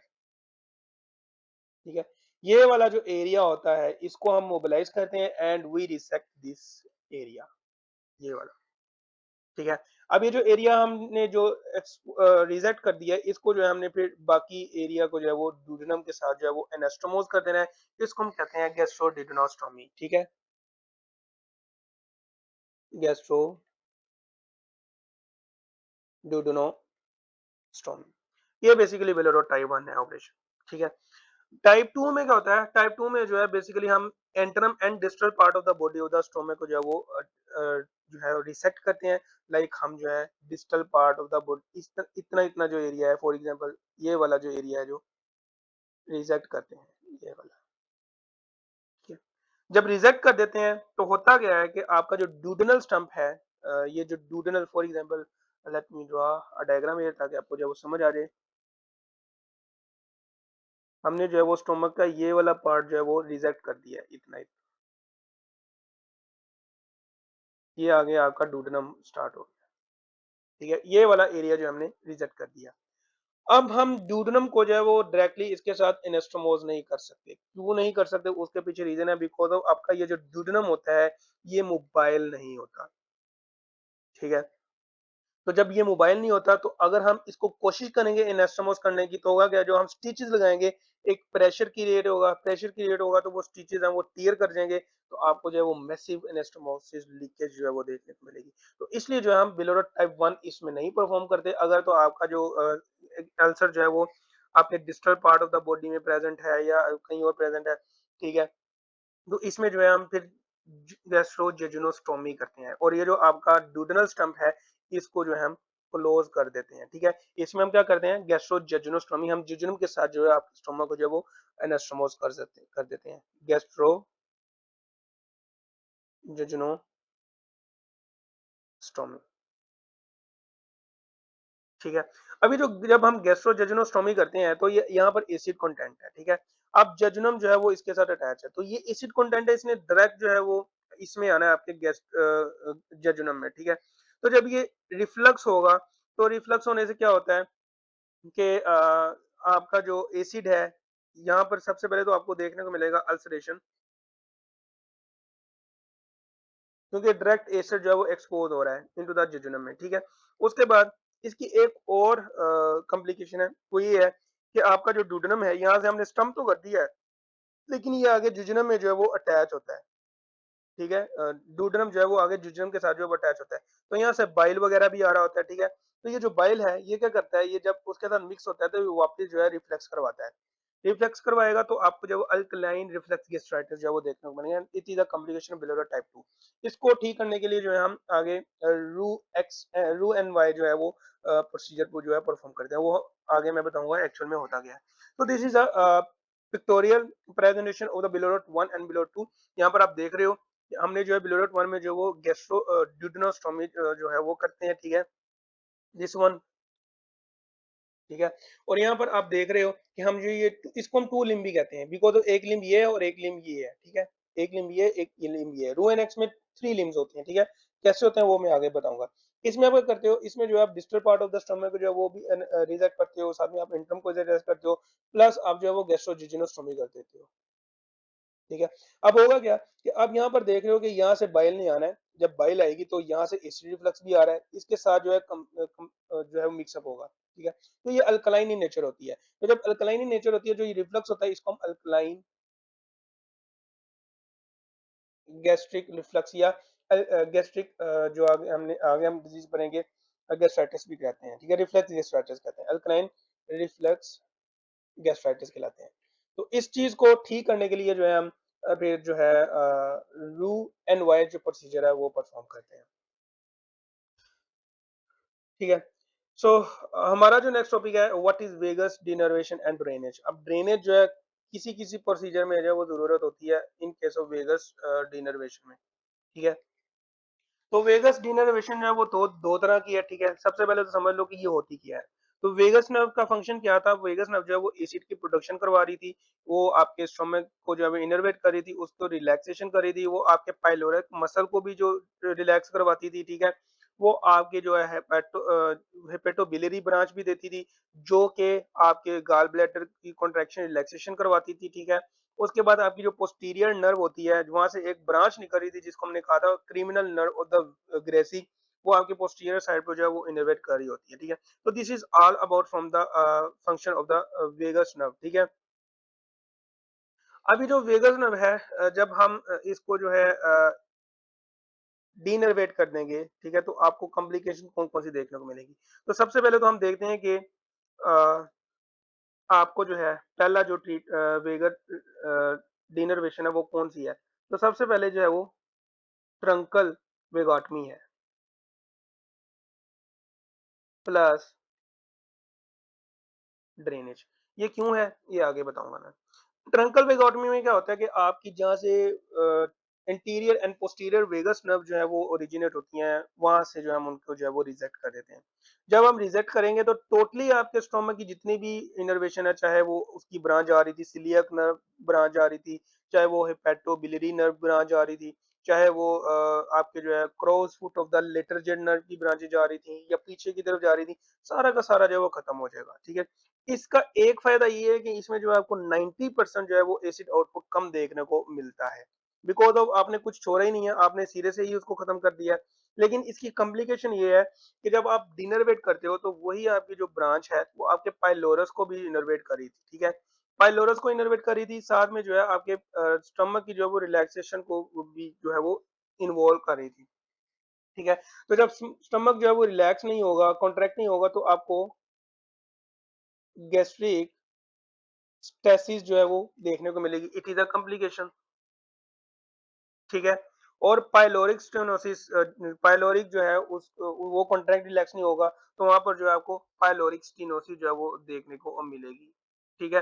तो इस चीज को बचाने के लिए जो है फिर हम साथ में ड्रेनेज प्रोसीजर भी करते हैं। अब ये ड्रेनेज प्रोसीजर क्या है? ड्रेनेज प्रोसीजर बेसिकली हम जो पाइलोरिक कैनाल होती है, ठीक है, वहां पर एक हम कट देते हैं, और ट्रांसवर्सली जो है जब हम कट देते हैं तो नीचे से जो मसल होते हैं वो बाहर की तरफ आ जाते हैं। यू कैन से कि उसका जो पाइलोरिक कैनाल का जो ल्यूमन है वो खुद ब खुद जो है वो साइज में इंक्रीज हो जाता है। बाद में जो है हम उसको ट्रांसवर्सली जो है वो स्टिच कर देते हैं। तो ये हम कहते हैं ड्रेनेज, ठीक है? इससे क्या होता है कि आपका जो स्टोमक कंटेंट है वो फिर इजीली जो है वो ड्रेन होना शुरू हो जाता है, ठीक है? तो कई केसेस में जो है हमें गैस्ट्रोजेजुनोस्टोमी करनी पड़ती है इन केसेस में, ठीक है? गैस्ट्रोजेजुनोस्टोमी, ठीक है? For effective draining of the stomach, ठीक है? तो ये है ट्रंकल वेगाटमी। दूसरे आ जाओ, तो दूसरा हमारा है selective vagotomy and drainage. Selective vagotomy plus drainage. इसमें हम क्या करते हैं, इसमें जो है हम सिर्फ और सिर्फ, हाँ, ट्रंकल वेगोटमी में आपको एक और कॉम्प्लिकेशन देखने को मिलती है। आपको जो वो गॉल स्टोन फॉर्मेशन देखने को मिलती है, बिकॉज ऑफ आपकी जो एक नर्व जा रही थी, आपको हेपेटिक नर्व सप्लाई भी जा रही थी, और वही जो है आपके गॉल ब्लैडर को भी इनर्वेट करती है। तो जब वो भी डैमेज हो जाएगी, डीनर्वेट हो जाएगी, तो आपको गॉल स्टोन फॉर्मेशन जो है वो देखने को मिलेगी, because of there is a bile stasis, ठीक है? तो ये आपको देखने को मिलेगा।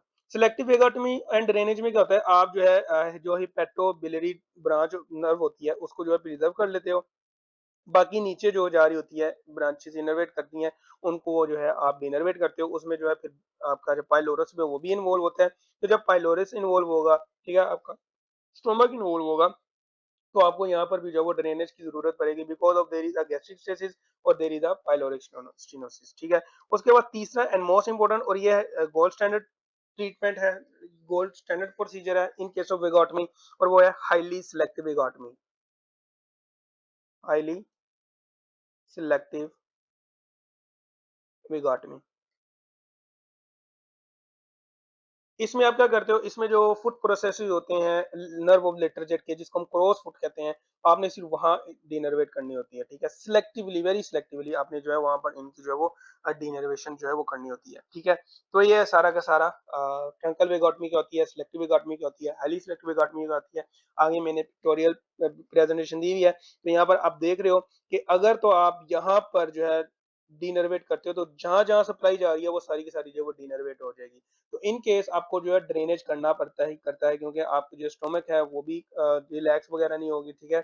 उसके बाद जो आपका जो पाइलोरस है वो भी जो है वो कंस्ट्रिक्ट रहेगा, रिलैक्स नहीं होगा। तो that will lead to the stasis of the gastric content, ठीक है। तो आपको जो है वो सिम्टम देखने को मिलेगी। दूसरी बात, यहाँ पर आपने देखा कि आप जो है हेपेटोबिलियरी ब्रांच भी जा रही है, ठीक है, सीलिएक ब्रांच भी जा रही है। तो ये भी जब डैमेज होंगी तो आपको जो है वो गाल स्टोन फॉर्मेशन जो है वो देखने को मिलेगी ड्यू टू द बायोसिस, ठीक है।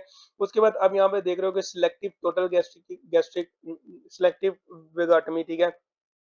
इसमें क्या होता है, यहाँ पर आप फॉर एग्जांपल यहाँ से जो है आप सिलेक्टिवली जो है वो रिमूव करते हो, यहाँ पर भी आप जो है लाइगेट करते हो। आप देख रहे हो यहाँ पर जो है ये आप जो है बचा रहे हो ये वाली, ठीक है, इन केस ऑफ सिलेक्टिव एगोटमी में। लेकिन आप जब यहाँ से करोगे तो यहाँ से जितनी भी इनर्वेशन आपको देखने को मिल रही है वो डिनरवेट होंगी, ठीक है। मीनिंग दैट यहाँ पर आपको गैस्ट्रिक इसमें भी देखने को मिलेगी, आपको जो पाइलोरिक स्टेनोसिस जो है इसमें भी जो देखने को मिलेगी। तो इसमें भी जो आप ड्रेनेज का जो प्रोसीजर करते हो, ठीक है।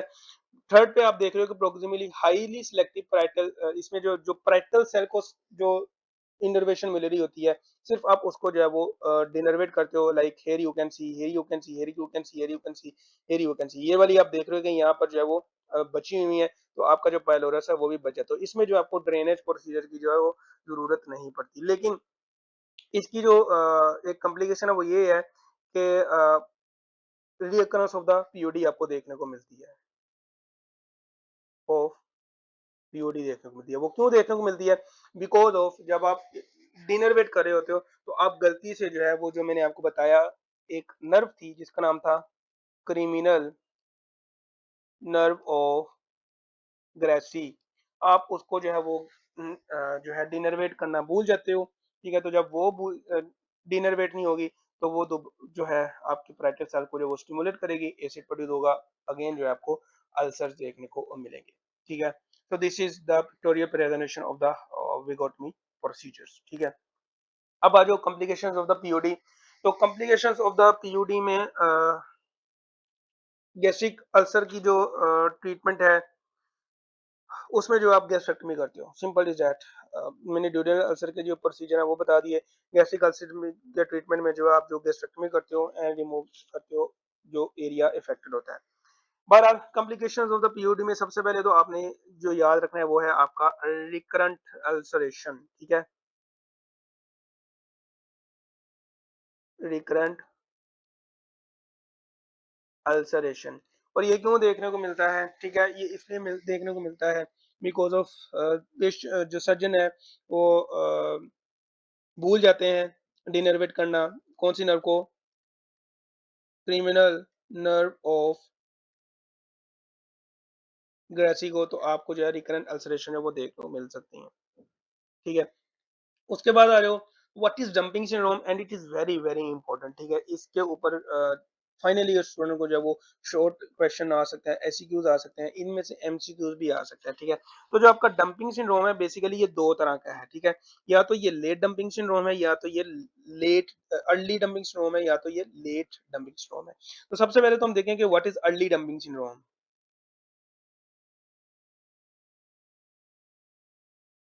ठीक है।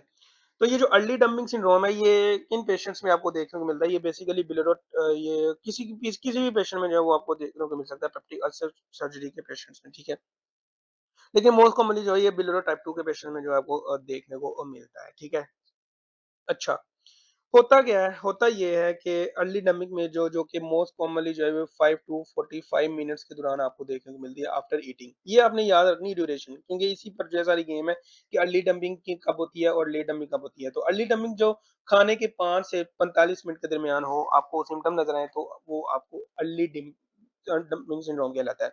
सिम्पटम कौन-कौन सी है? आपको जो है वो स्वेटिंग देखने को मिलती है, आपको जो है वो पाल्पिटेशंस देखने को मिलती हैं, आपको जो है वो डिजीनेस देखने को मिलती है, आपको जो है वो टैकीकार्डिया देखने को मिलता है, आपको फ्लशिंग देखने को मिलती है, आपको जो है वो डायरिया देखने को मिलता है एंड नॉइज़ एंड वोमिटिंग वगैरह जो देखने को मिलता है। अब ये क्यों होता है आपके साथ? ठीक है? And these all symptoms occur due to the hypovolemia। अब ये हाइपोवोलीमिया को होता है, हाइपोवोलीमिया इसलिए होता है कि आपका जो इंजेस्टेड मील है that enters rapidly into the small बोल। हमने देखा ना गैस्ट्रोजेजुनोस्टोमी जो थी, वो आपका जो मटेरियल था एसिड का, वो फौरन ही आपके जो है वो जेजुनम में चला जाता है। तो it occurs due to the rapidly entering of the gastric into the small bowel, ठीक है। occurs due to rapidly entering of ingested food into small bowel। अब ये स्मॉल बाउल है, इसमें हमने इसको डाइजेस्ट भी करना होता है, ठीक है। इसमें क्या होता है, पैंक्रियाटिक जूस भी होते हैं, इसमें जो है वो फिर बाइल भी होता है, ठीक है, क्योंकि इसकी जो हमने प्रॉपर डाइजेशन करवानी होती है, ठीक है। अब जब ये इसके अंदर इस तरह के जो है पैंक्रियाटिक जूस या बाइल प्रेजेंट होगा, ये क्या करेगा कि आपकी जो सर्कुलेशन है वहां से जो है फ्लूइड शिफ्टिंग करवाएगा, ठीक है। तो जब फ्लूइड शिफ्टिंग करवाएगा, for example this is your small intestine और ये सराउंडिंग से जो है वो वेसल्स हैं, इधर से जो है आपकी जो है वो फ्लूइड शिफ्टिंग करवाएगा, ठीक है। यू कैन से कि यहाँ पर फ्लूइड की कंसंट्रेशन ज्यादा है, तो वाटर जो है वो ऑलवेज मूव करेगा हायर कंसंट्रेशन की तरफ ऑफ द फ्लूइड, ठीक है। तो आपकी सर्कुलेशन जो फ्लूइड्स है वो लीक हो गए इनटू द ल्यूमन में आएगा, in lumen of the small intestine में आएगा। होगा क्या, आपको जो है यहाँ से सर्कुलेटरी वॉल्यूम जो है वो डिक्रीज हो जाएगा, आपको जो हाइपोवोलीमिया देखने को मिलेगा। हाइपोवोलीमिया के चक्कर में जो आपको स्वेटिंग, टैकीकार्डिया, टैकीकार्डिया क्यों देखने को मिलेगा, जब आपका हाइपोवोलीमिया होगा तो आपको हाइपोटेंशन होगा।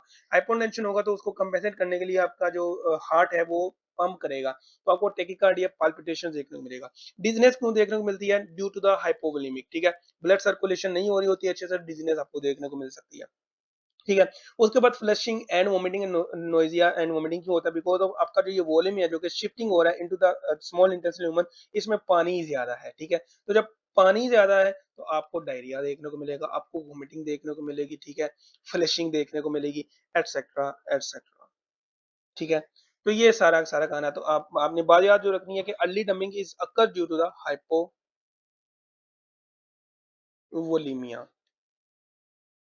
ठीक है। इसका ट्रीटमेंट ये है, इसका ट्रीटमेंट ये है अर्ली डंपिंग का, कि स्मॉल ड्राई मील आपने लेनी होती है। कोशिश करें कि इन पेशेंट में जो है आप जो खाना खाते हैं, एक तो खुराक जो है वो पोर्शन में स्मॉल हो, साथ में जो है वो कोई भी जो ड्रिंक वगैरह है वो इतनी आप यूज ना करें, वाटर वगैरह भी जो है आप इसके साथ जो है इतना ज्यादा जो है वो यूज ना करें, ठीक है। तो यहाँ पर लिख लो, अवॉइड फ्लूड ड्यूरिंग और आफ्टर मील, ठीक है। और अवॉइड हाई कार्बोहाइड्रेट डाइट, ठीक है। तो सम टाइम जो है वो आपको सर्जरी भी जो है वो रिक्वायर्ड होती है। So this is dumping syndrome, ठीक है। डंपिंग सिंड्रोम से रिलेटेड आपको केस आएगा कि पोस्ट गैस्ट्रेक्टमी या पोस्ट जो जो भी सर्जिकल प्रोसीजर था, आपके पास पेशेंट प्रेजेंट करता है, ठीक है। 2-3 महीने बाद आता है, 1 महीने बाद आता है, वो कहता है कि डॉक्टर साहब मैं खाना खाता हूँ 5 या 45 मिनट के दरमियान जो है मुझे ये सिम्टम देखने को मिलते हैं, मुझे डायरिया होने लग जाता है, मुझे वोमिटिंग होने लग जाती है, तो which of the following is most likely cause, ठीक है। तो डंपिंग सिंड्रोम अगर उसने स्पेसिफिकली पूछा हुआ है तो वहां पर आपको टाइमिंग दी भी होगी, तो आपने अर्ली डंपिंग सिंड्रोम का जो है वो ऑप्शन करेक्ट करना है, ठीक है। उसके बाद आ जाए तो लेट डंपिंग है।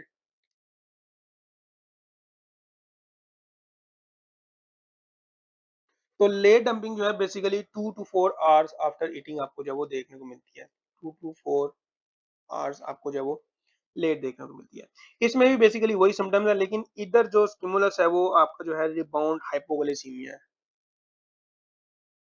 रिबाउंड हाइपोग्लाइसीमिया है। अब ये क्यों होता है, ये इसलिए होता है कि जब आप रैपिड गैस्ट्रिक एम्पटिंग होती है, तो कार्बोहाइड्रेट रिच मील होती है, तो उसको डिटेक्ट करता है आपकी बॉडी, ठीक है। तो आपकी बॉडी जो है फौरन जो है वो इंसुलिन प्रोड्यूस करती है।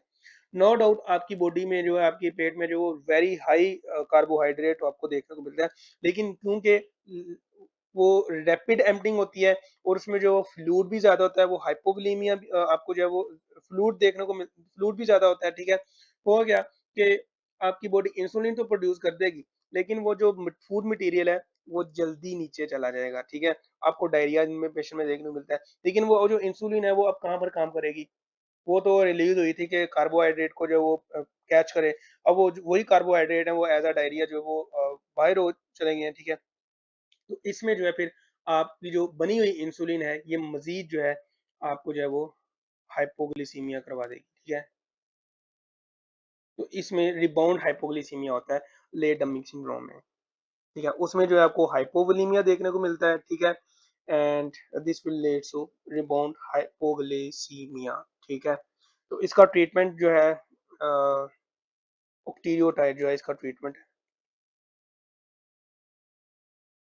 तो ये बात जो है आपने नहीं बोलनी, ठीक है। So this is all about from the dumping syndrome. इसको लाजमी आपने करना है, इसमें से एमसीक्यूज आपको आ जाता होता है, ठीक है। Moving toward next and what is alkaline reflux gastritis, इसको हमने जो है गैस्ट्राइटिस के टॉपिक में जो छोड़ दिया था, इसको हमने कहा था कि हम जो आगे देखेंगे।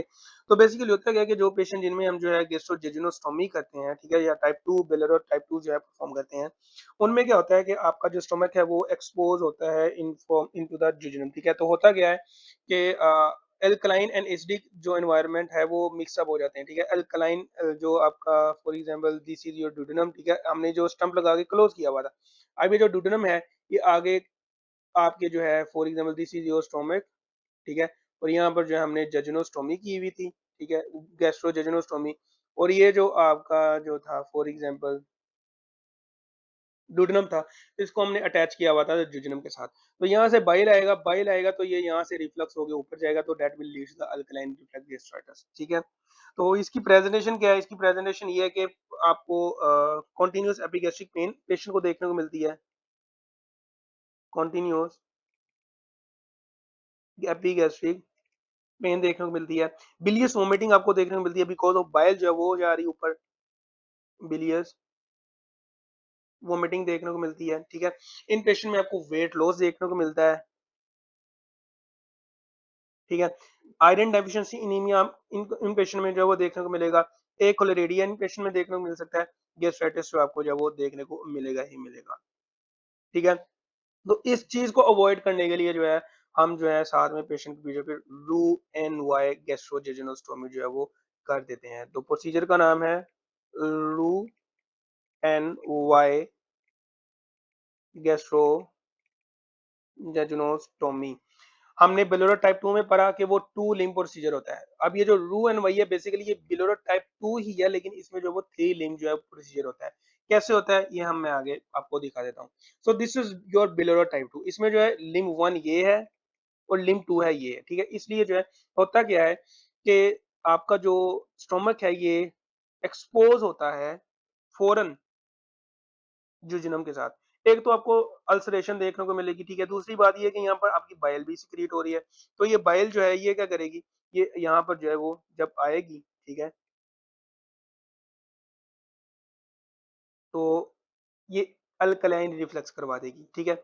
अब हमने इस पेशेंट में क्या करना होता है, इन पेशेंट में हमने करना होता है कि यहाँ पर स्टोमा तो दिया हुआ है, ये मुझे एक डायग्राम अच्छी नहीं मिली थी गैस्ट्रिक बाईपास की, मिल ही नहीं रही थी, तो मैंने ये उठा के डाल दी। बेसिकली होता क्या है, फॉर एग्जांपल यहाँ पर मैं ड्रा कर देता हूँ डायग्राम कि आपने करना क्या होता है। दिस इज योर स्टोमक, ठीक है। पहला प्रोसीजर क्या था, गैस्ट्रोजेजुनोस्टोमी, ठीक है। आपने जो है वो गैस्ट्रोजेजुनोस्टोमी कर देनी है, यहाँ से स्टम्प क्लोज कर देना है, ठीक है। अभी जो जो जुजनम थी ये आपकी जुजनम यहाँ नीचे आ रही है, ठीक है, आगे ये कंटिन्यू हो रही है जहां से, ठीक है। यहाँ पर हमने एक और स्टम्प क्लोज किया था, वो था आपका डूड्रम का। अभी जो डूड्रम है इसको जो है हम यहाँ पर जुजनम के साथ जो है कहीं कहीं भी जो अटैच कर देते हैं, ठीक है। अब होगा क्या कि ये यहाँ जाने के बजाय जो कि यहाँ से यूं जा रहा था, ये जाने के बजाय आपकी बाइल जो है वो डायरेक्टली जो है वो नीचे आएगी, ठीक है। इससे जो है हम फिर जो ये पेशेंट जो है इसकी जो सिम्टम्स होती हैं अल्कलाइन रिफ्लक्स गैस्ट्राइटिस की, हम जो है वो कंट्रोल कर लेते हैं, ठीक है। यहाँ पर भी आप देख रहे हो कि हम बाईपास कर रहे हैं, ठीक है। तो बाईपास में क्या होता है कि बेसिकली ये मुझे रू एन वाई की जो है वो मिली नहीं थी। आपकी वहाब डोगर की बुक में जो है वो बड़ी अच्छे से दी हुई है, तो आप जो है वहां से जो है वो देख लेना, ठीक है। इसकी कॉम्प्लिकेशंस भी होती हैं, कुछ कॉम्प्लिकेशंस होती हैं, लेकिन वो पीजी लेवल की कॉम्प्लिकेशन है, आपको कभी भी नहीं पूछा जाएगा उनसे रिलेटेड। हर्नियाज आपको देखने को मिलते हैं, एक का नाम है पेटरसन हर्निया और एक है स्टमर हर्निया, ठीक है। बहरहाल हम अगर किसी ने जाना है डिटेल में तो यहाँ पर मैं लिख देता हूँ what complications are associated with one X procedure, ठीक है। एक तो है आपका पेटरसन हर्निया, ठीक है, और आपका जो दूसरी कॉम्प्लिकेशन है वो है स्टेमर हर्निया, ठीक है। जिसने इंफॉर्मेशन लेनी है मजीद वो इन गूगल कर सकता है, बहरहाल जरूरत नहीं है लेने की। सो this is from the alkaline reflux gastritis, और इसमें जो है हमने रू एंड वाई जो है प्रोसीजर करना होता है, जिससे जो है इन ये 100% इफेक्टिव है, ठीक है। तो बिलियस वोमिटिंग जो है इन पेशेंट में जो नहीं होती, क्योंकि वो जो बिली बाइल है वो अब डायरेक्टली नीचे आ रही है, ठीक है। तो ये बात जो है आपने याद रखनी है। उसके बाद अदर कॉम्प्लिकेशंस कौन कौन सी हैं, तो पोस्ट वेगोटमी डायरिया आपको देखने को मिलता है, and that has similar mechanism like dumping syndrome, ठीक है। तो क्या देखने को मिल सकता है आपको जो है पोस्ट वेगोटमी डायरिया देखने को मिल सकता है। उसके बाद gastric carcinoma is also associated with gastric carcinoma, जिन पेशेंट में हम जो वेगोटमी करते हैं उनमें एसोसिएट होता है, ठीक है। गॉलस्टोन फॉर्मेशन होती है अगर आप ट्रंकल वेगोटमी करते हो, ठीक है, उन केसेस में। तो ये बात याद रखनी है कि gallstone formation associated with truncal vagotomy, not selective vagotomy, not with highly selective vagotomy, ठीक है। उसके बाद न्यूट्रिशनल डेफिशिएंसीज आपको देखने को मिल सकती हैं, ठीक है। आप जब गैस्ट्रिक में परफॉर्म कर सकते हो, आपको आयरन डेफिशिएंसी एनीमिया देखने को मिलेगा, ठीक है। आपको जो है विटामिन बी 12 की डेफिशिएंसी देखने को मिलेगी। पैराइटल सेल को जब आप डिनर्वेट करते हो तो आप जो है इंटरैक्टिंग फैक्टर को भी नहीं बना पाओगे, जब वो नहीं बनेगा तो विटामिन बी 12 की जो डेफिशिएंसी आपको जो है वो देखने को मिलेगी, ठीक है। कैल्शियम डेफिशिएंसी जो है वो आपको देखने को मिलेगी, ठीक है। उसके बाद जो है माल अब्जॉर्प्शन देखने को मिल जाएगी, रिड्यूस एपेटाइट वगैरह ये जो है आपको देखने को मिलेगी। So these are the complication from the peptic ulcer surgery, ठीक है।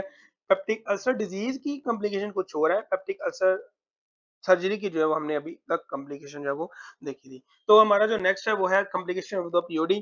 तो पीओडी में जो है आपको जो कॉम्प्लिकेशन देखने को मिलती हैं, पहली तो आपको देखने को मिलती है परफोरेशन,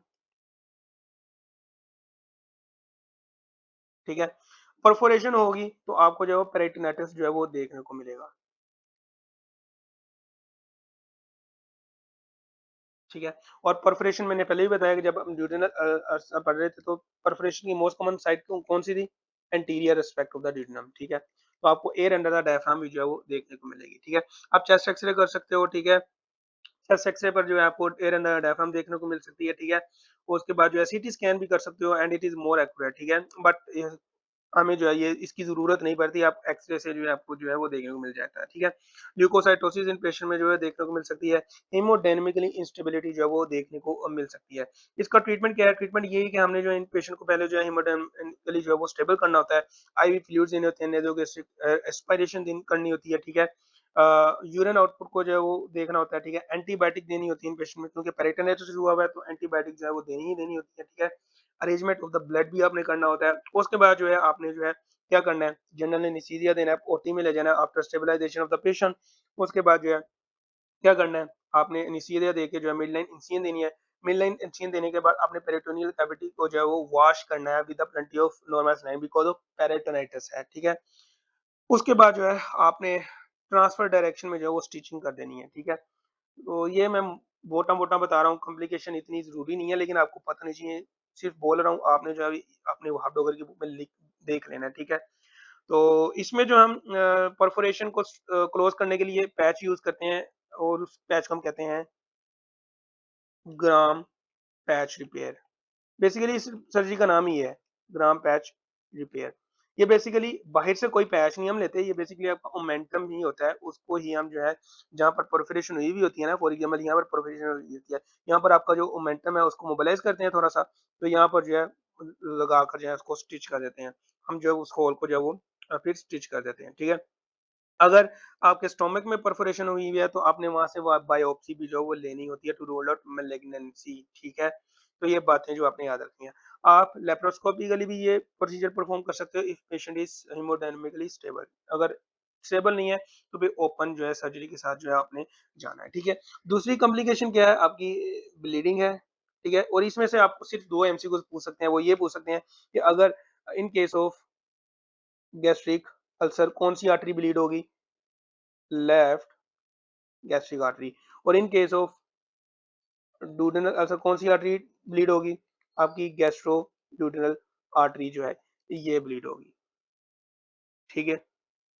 तो इसमें भी जो आपने रिससिटेट करना होता है क्योंकि ब्लीडिंग हुई हुई होती है, तो इन पेशेंट में भी जो आपके पेशेंट को आईवी फ्लूइड्स देने होते हैं, प्रोटॉन पंप इन्हिबिटर देने होते हैं, ठीक है? और एंडोस्कोपिकली जो है आपने कॉटराइजेशन कर देनी होती है, डायथर्मी जिसको हम कहते हैं, ठीक है? लाइगेशन कर देनी होती है आर्टरीज़ की, ठीक है? जहाँ से ब्लीड हो रही होती है, ठीक है? लेकिन अगर उससे भी हल नहीं होता, ठीक है? तो आपने फिर जो है ओपन सर्जरी की तरफ जाना है। उसकी कुछ इंडिकेशंस हैं, वो क्या है कि कंटीन्यूअस ब्लीडिंग हो रही हो तब आपने जाना है, ठीक है? डीप ब्लीडिंग हो आफ्टर परफॉर्मिंग 2 एंडोस्कोपिक प्रोसीजर तब आपने जाना है, ठीक है? और बस यही कुछ जो है, ये आपने जो है याद रखना है, ठीक है? ओपन सर्जरी के बाद करने के बाद जो आपने उसको जो है ब्लीडिंग को जो है वो लाइगेट कर देना, जो वेसल होगी उसको जो हमने फिर लाइगेट कर देना या कॉटराइज़ कर देना, ठीक है? उसके बाद थर्ड कॉम्प्लिकेशन है, और वो जो आपकी थर्ड कॉम्प्लिकेशन है basically that is gastric outlet obstruction है।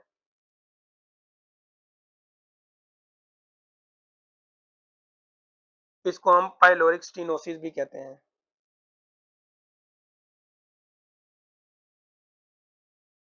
ठीक है? तो most of the common site of the obstruction है, it is the first part of duodenum, और most of the common site of the duodenal ulcer वो भी आपका तो फर्स्ट पार्ट था। जब ड्यूडेनम में अल्सर होगा फर्स्ट पार्ट में होगा क्या कि वहां पर हीलिंग होगी, वहां पर फाइब्रोसिस होगी, वहां पर फाइब्रोसिस होगी तो वहां पर आउटलेट ऑब्स्ट्रक्शन के जो वो चांसेस हो सकते हैं। जब ये चांस होगा तो आपको पाइलोरिक स्टेनोसिस देखने को मिलेगी। ठीक है? पेशेंट आपके पास प्रेजेंट करेंगे क्लिनिकल फीचर्स के साथ, ठीक है? History of acid peptic disease के साथ प्रेजेंट करेंगे, ठीक है? आपके पास जो है वो एफर्टलेस एंड प्रोजेक्टाइल वोमिटिंग के साथ पेशेंट आएंगे। हमने हाइपरट्रोफिक पाइलोरिक स्टोनोसिस भी देखेंगे, अगली वीडियो में हम जो है इसको देखेंगे। बहरहाल उसको मेरा ख्याल देखने की जरूरत नहीं है, यहीं पर आपको बता दूंगा क्या होता है क्या नहीं इसमें। बेसिकली वो एक ये बच्चों की बीमारी है, और ये जो है बड़ों में होता है, और ये कॉम्प्लिकेशन है, वो एक बीमारी है, ठीक है? तो पाइलोरिक स्टेनोसिस में होता क्या है बेसिकली प्रोजेक्टाइल वोमिटिंग के साथ पेशेंट आता है। ये क्यों होता है? बिकॉज ऑफ एचसीएल की जो प्रोडक्शन हुई होती है, तो पेशेंट जो है वो प्रोजेक्टाइल में जो है वोमिटिंग कर रहे होते हैं। ठीक हो गया? उसके बाद उसमें उस वोमिटिंग में जो वो बाइल एब्सेंट होती है। क्यों एब्सेंट होती है? बिकॉज ऑफ पाइलोरिक स्टेनोसिस है, तो आपका जो स्टोमक में मटेरियल भरा हुआ है उसी ने जो है वो ऊपर जाना होता है। तो बाइल तो आपकी ड्यूडेनम में जो वो secrete second part of the duodenum में सिक्रेट हो रही होती है, तो बाइल लेस जो है वो वोमिटिंग होती है इन पेशेंट्स में। ठीक हो गया? और पार्शियल डाइजेस्टेड फूड होता है। आपका प्रॉपर डाइजेशन जो होती है वो आपकी इंटेस्टाइन में होती है। तो पार्शियल डाइजेस्टेड जो है फूड भी आपको जो है वो देखने को मिलता है, ठीक है? उसके बाद जब ये पेशेंट उल्टियाँ करेंगे, वोमिटिंग करेंगे बार-बार, तो एचसीएल बढ़ जाएगा। तो इन पेशेंट में जो है वो आपको हाइपोकोलेरीमिया देखने को मिलेगा। हाइपोकोलेरीमिक देखने को मिलेगा। साथ में आपको हाइपोकैलेमिक मेटाबॉलिक एल्कलोसिस, ये प्रेजेंटेशन जो है आपको इन पेशेंट में देखने को मिलती है। हाइपोकोलेरीमिया होता है, हाइपोकोलेरीमिया को बचाने के लिए जो आपको हाइपोकोलीमिया देखने को मिलता है। हाइपोकोलीमिया के चक्कर में जो है फिर आपको मेटाबॉलिक एल्कलोसिस भी होता है, और एक बात याद रखना है कि बाद में जो आपको एसिड यूरिया भी देखने को मिलता है। इसको हम पैराडॉक्सिकल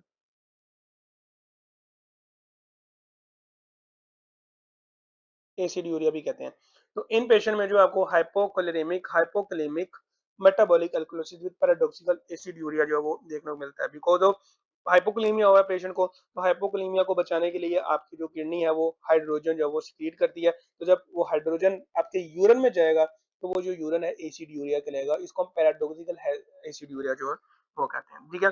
इसका ट्रीटमेंट क्या है? स्टेनोसिस का ट्रीटमेंट ये कि हम डायलेशन करते हैं, यही जो है इसका ट्रीटमेंट है। ठीक है? बैलून डायलेशन करते हैं, या हम सर्जिकली जो पाइलोरोप्लास्टी करते हैं। सर्जिकल क्या है? पाइलोरोप्लास्टी। वही जो हमने पहले वेगाटमी में जो हम ड्रेनेज का प्रोसीजर करते हैं, वही सेम यही है, पाइलोरोप्लास्टी हम करते हैं। इसमें जो हम इंसिजन देते हैं पाइलोरस में इंसिजन देने के बाद जो हम फिर ट्रांसवर्सली जो है वो स्टिचेस लगा देते हैं। ठीक है? तो ये सारा का सारा फ्रॉम टुडेज लेक्चर्स। अब आ जाओ हम जो है वो प्रैक्टिस कर लेते हैं कुछ क्वेश्चन की। ठीक है? A 60 years old man undergoes a subtotal gastrectomy with a Ballero type 2 gastrojejunostomy reconstruction for a malignant distal gastric ulcer. During mobilization of the laser curvature and the division of the hepatoduodenal ligament content, the surgeon needs to ligate the right gastric artery. Which or from which of the following parent vessel does the right gastric artery typically branch directly? तो आपकी जो है वो पूछ रहा है कि आपकी जो आर्टरी है, राइट गैस्ट्रिक आर्टरी है, ये कहाँ की ब्रांच है, ठीक है? तो ये बेसिकली आपकी कॉमन हेपेटिक आर्टरी की ब्रांच है। कॉमन हेपेटिक कहाँ से ओरिजिनेट होती है? कॉमन हेपेटिक जो है वो सिलियक से ओरिजिनेट होती है। सिलियक आपके जो है वो ओरोटा से ओरिजिन बनती है। तो ये सारी बातें याद रखनी है, ठीक है?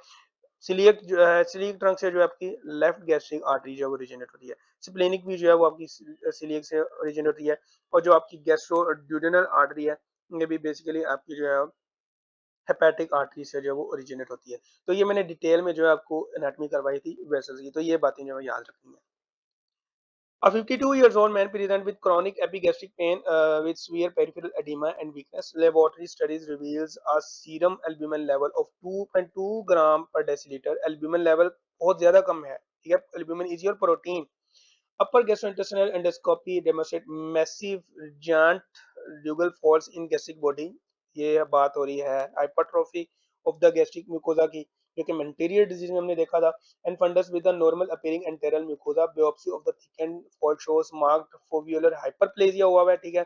Glandular hypertrophy है, cystic dilation of the gland है without significant inflammation. Which of the following is most likely diagnosis? तो सबसे पहला जो ऑप्शन है आपका menterior disease वो है. लिंगर एलिसन सिंड्रोम नहीं है, because of it leads to increase HCl production, और इसमें जो हमें एकलेरिया देखने को मिल रहा था मेंटेरियर डिजीज में. गैस्ट्रिक लिम्फोमा भी नहीं है, क्रॉनिक एच पाइलोरी गैस्ट्राइटिस ये भी नहीं है, तो ये बाकी सारे ऑप्शन जो है वो बनते ही नहीं है. Moving toward next question.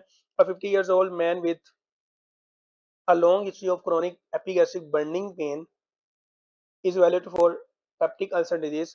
Biopsies taken from the gastric aneurysm during upper endoscopy confirm the presence of the spiral-shaped urease-producing gram-negative bacteria colonizing the gastric epithelial mucosal layer, जो कि H. pylori है, gram negative bacteria होता है. Which of the following is predominant underlying cause of the peptic ulcer disease associated with this organism? Direct mucosal invasion and destruction of the muscularis propria, induction of the localized inflammation leading to the mucosal barrier impairment. So this is your answer, ठीक है? Bacteria क्या करेगा, आपके stomach में जो है वो acid परा तो हुआ है, ठीक है? ड्यूडेनम में भी आपका जो है वो जो है स्टोमक आता है, ठीक है? लेकिन ये बैक्टीरिया पहले ही बताया जब हम पैथोफिजियोलॉजी कर रहे थे कि एच पाइलोरी जो है बेसिकली ये डैमेज करता है स्किन को, ठीक है? जब डैमेज करेगा आपकी म्यूकोसा लेयर को, तो वो जो एसिड है वो एक्सपोज हो जाएगा नीचे वाली जो नॉर्मल लेयर है, तो फिर जो है आपको अल्सरेशन जो है आपको देखने को मिलेगी. So this is your right answer, ठीक है? तो ये hyper secretion of gastrin secondary direct rejection of the G cells, ये तो बनता ही नहीं है. अब regulation the parietal cell mass by auto antibody production, तो वहां पर जो है वो आपको एक कलेरिया देखने को मिल रहा था, ठीक है? टाइप ए गैस्ट्राइटिस में, तो ये तो वैसे ही ऑप्शन नहीं बनता. Moving for next question, a 45 years old man with a confirmed duodenal ulcer is prescribed a standard 14-day triple therapy regime for Helicobacter pylori eradication. Which of the following medication is a core component of the regime that acts directly by inhibiting the proton pump in gastric parietal cell? तो ये सबको ही पता है PPI में कौन कौन सी drugs आ जाती हैं. ओमिप्राजोल आ जाता है, एजमोप्राजोल आ जाता है, ठीक है? ये सारी की सारी ड्रग आ जाती हैं, तो आपका जो ऑप्शन ए है यही आपका जो है राइट आंसर है, ठीक है? Moving towards the next question, a 55 years old man with chronic refractory pre-pyloric gastric ulcer undergoes a partial gastrectomy. The surgeon removes the distal stomach and performs a direct end-to-end anastomosis between the remaining proximal gastric stump and first part of the duodenum. Bolero type 1 की बात हो रही है, because of इसमें जो है हम duodenum को जो है वो डायरेक्टली स्टम्प कर रहे हैं गैस्ट्रिक के साथ, जिसमें हमने कहा था इसको हम कहते हैं गैस्ट्रोडेडुनोस्टोमी, ठीक है? गैस्ट्रो ड्यूडेनोस्टोमी. तो ये हम किस में परफॉर्म करते हैं? ये हम बेलोरो टाइप 1 में. बेलोरो टाइप 2 में जो है वो गैस्ट्रो ड्यूडेनोस्टोमी नहीं होती, उसमें गैस्ट्रोजेजुनोस्टोमी होती है with the closure of duodenal stump, ठीक है? वो क्यों हम स्टम्प क्लोज करते हैं? Because of distance between anastomosis size is very large, ठीक है? और आपका जो ड्यूडेनम है वो मोबाइल नहीं होता, ठीक है? तो अगर हम उसको एनास्टोमोस करने की कोशिश करेंगे तो आप पेशेंट को जो है अल्लाह के हवाले करने के तरीके ढूंढ रहे होंगे, बिकॉज ऑफ जैसे ही आप स्टिच लगाओगे विद इन आवर जो है वो स्टिचेज जो है वो ड्यू टू टाइट, ठीक है? आपको पता है कि आपके जो ये जो मसल्स हैं ये लचक वाले होते हैं, तो जब आप फोर्सफुली इनको करोगे तो आज आगे लचक पैदा होगी, हुई भी होगी, तो वो स्टिचेस जो है वो टियर हो जाएंगे, टियर अपार्ट हो जाएंगे, तो आपको जो है फिर एनास्टोमोसिस लीकेज जो है वो देखने को मिलेगी और पेशेंट की जो है वो अल्टीमेटली वो डेथ हो जाएगी, ठीक है। तो ये बातें जो याद रखनी है। 58 years old man undergoes subtotal gastrectomy for a refractive peptic ulcer following the resection of the distal stomach and closure of the duodenal stump। ये बात वही होगी, हमने duodenal stump क्लोज कर दिया। The surgeon perform an anastomosis between the remaining gastric remnant and side of the proximal jejunum। तो gastrojejunostomy with duodenal stump, ये आपका जो था बेलर टाइप 2 ऑपरेशन था, टाइप 1 नहीं था, ठीक है। रू and Y gastrojejunostomy it is another kind of procedure. इसमें जो है आप जो ये टू लिम्ब प्रोसीजर होता है, तो ये जो रू एंड वाई गैस्ट्रोजेजुनोस्टोमी है ये बेसिकली थ्री लिम्ब प्रोसीजर होता है। इसमें जो है आप गैस्ट्रिक बाईपास करते हो। Next next question. A 55 years old man with a history of chronic refractive duodenal ulcer disease undergoes a surgical procedure to significantly reduce basal and stimulated gastric acid secretion. During the operation, the surgeon divides the vagal fibers directly supplying the parietal cell mass along the laser curvature while carefully preserving the hepatic and celiac branches as well as the nerve of the lateral jet. Which of the following describe the primary clinical advantage of this specific surgical technique over our truncal vagotomy? वो कह रहा है कि हमने जो है वो perform की है, हमने वगैटमी परफॉर्म किया जिसमें हम जो है स्लिक ब्रांचेस और हेपेटिक ब्रांचेस जो है उनको जो है प्रिजर्व कर रहे हैं। तो बताओ कि इसका एडवांटेज क्या है clinically. Complete denervation of the biliary tree and gall bladder, ठीक है, तो डिनरवेट तो कर ही नहीं रहे, तो ये ऑप्शन बनते नहीं है। Avoidance of a concurrent gastric drainage procedure, permanent elimination of the need of the pump inhibitors, guaranteed prevention of the marginal ulcer recurrence। तो इसका आंसर क्या था, avoidance of a concurrent gastric drainage procedure, ठीक है। तो इसमें जो है आप ये आंसर जो है वो ऑप्शन बी जो है वो लगा सकते हो, ठीक है। हाईली सिलेक्टिव जो है वो ये आप देख रहे हो कि अलोंग द लेजर कर्वेचर भी जो है हमने हाईली सिलेक्टिव जो है वो प्रिजर्व किया है, ठीक है। तो ये इसमें जो है आपको जो हाईली सिलेक्टिव जो प्रोसीजर होता है इसमें जो आपको ड्रेनेज प्रोसीजर जो है वो नहीं करना पड़ता। A 50 years old man undergoes surgery for a chronic bleeding duodenal ulcer during the exploration. The surgeon divides the main anterior and posterior vagal trunk just below the diaphragm and esophageal hiatus. Which of the following describe the immediate anatomical consequences of the specific procedure? Preservation of the nerves of the lateral jet along the laser curvature, selective isolation of only the parietal cell mass with the gastric body, retention of normal motility and neural control of the pylorus, denervation of the stomach, liver, biliary tree and small bowel। तो this is your right answer कि उसने जो है वो truncal vagotomy की हुई है, तो डिनर्वेशन आपको स्टोमक की भी देखने को मिलेगी, बिलियरी ट्री को भी देखने मिलेगी और स्मॉल बॉल जो जो कि सीलियक टेक्सचर उसको इनोवेट करी होती है वहां की भी जो है आपको देखने को मिलेगी। So this is your right answer. Moving पर नेक्स्ट सिनेरियो, और वो है आपका 48 years old man who underwent biliary type 2 partial gastrectomy 2 months ago visit clinic complaining that he experienced severe lightheadedness, trigger dizziness, palpitation, diaphoresis, sweating and cramping abdominal pain roughly 20 to 30 minutes after finishing a meal, ठीक है। सो ये कौन सा है, ये है आपका early dumping है, ठीक है, 45 मिनट तक होता है उसके दरमियान। Which of the following intervention is most appropriate initial management to strategy for this condition? Prescription of a long acting somatostatin analog such as octreotide। तो ये हमने जो है टाइप जो है ये हमने लेट डंपिंग के लिए देखा था। Dietary modification with frequent small, yes this is your right answer. Dietary modification with frequent small low carbohydrates meals separating liquid from the solids, ठीक है। उसके बाद immediate surgical revision for the gastrojejunostomy to रू and Y, ये basically हम reflux disease के लिए use करते हैं, तो ये भी जो ऑप्शन नहीं बनता यहाँ पर, ठीक है। डेली एडमिनिस्ट्रेशन ऑफ प्रोकाइनेटिक, ये भी नहीं ऑप्शन बनता। Moving toward next, a 52 years old man who underwent a subtotal gastrectomy with biliary type 2 reconstruction 3 months ago present with the clinic. He reports that approximately 2 hours, और ये आपका जो है वो अब लेट डंपिंग का केस है।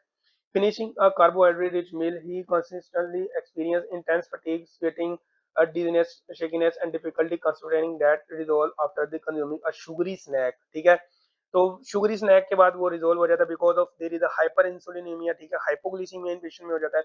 तो which of the following is the primary underlying pathophysiological mechanism causing the patient symptoms?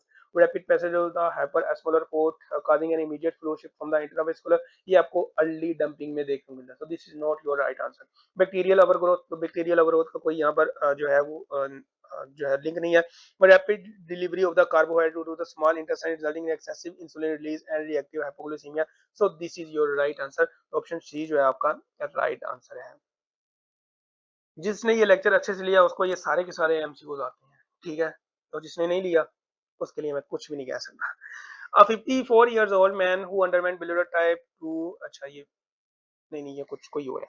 Biliary type 2 partial gastrectomy 5 years ago present with persistent burning epigastric pain that is notably unresponsive to high dose proton pump inhibitor.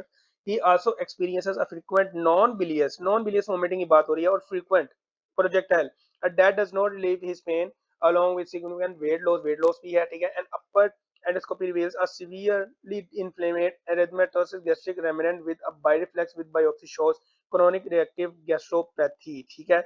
Which of the following is definitive surgical management indicated for severe medically effective cases of this condition, ठीक है।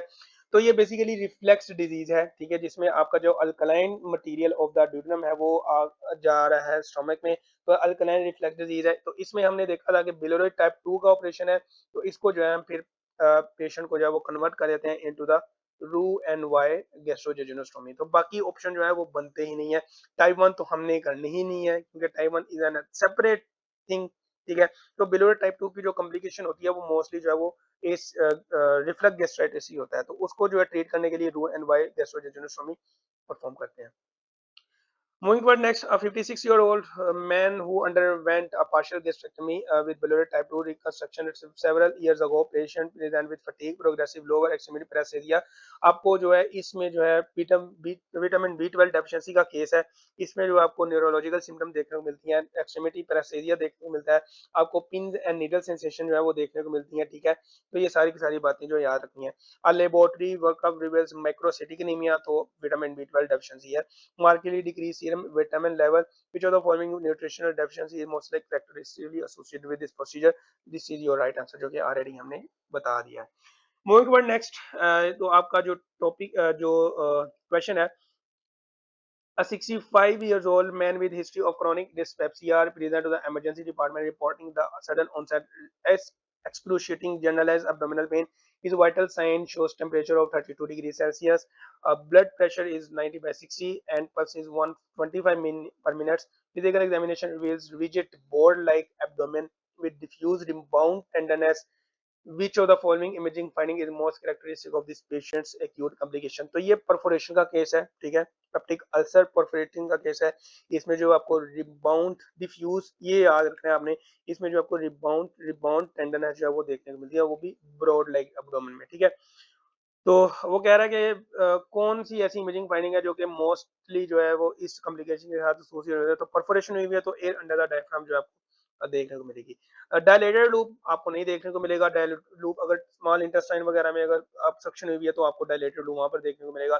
Target sign जो है interception वगैरह में देखने को मिलता है। डबल बबल साइन भी जो है आपको जो है डोडेनल एट्रेसिया में जो है वो देखने को मिलता है। So these are not valid option. तो right answer is fair free air under diaphragm. A 58 years old man with a long history of chronic NSAID use is admitted to the intensive care unit of the for severe hematemesis, hemorrhagic shock. Emergency upper endoscopy revealed a deep posterior duodenal wall ulcer with a actively spurting arterial vessel at its base. Which of the following vessel is most frequent source of massive life-threatening hemorrhage in this specific condition? तो posterior duodenal ulcer का अगर ulcer हो तो कौन सी artery damage होगी? आपकी जो है वो गैस्ट्रोड्यूडेनल आर्टरी है वो डैमेज होगी। तो इस तरह से आपको एनआरई जो वो टेस्ट कर सकता है। लास्ट क्वेश्चन है हमारा। अ 58 years old man with a long standing history of peptic ulcer disease present with persistent non bilious vomiting। Non bilious vomiting की बात हो रही है अब। containing partially undigested, अब partially undigested food भी है, consumed several days period।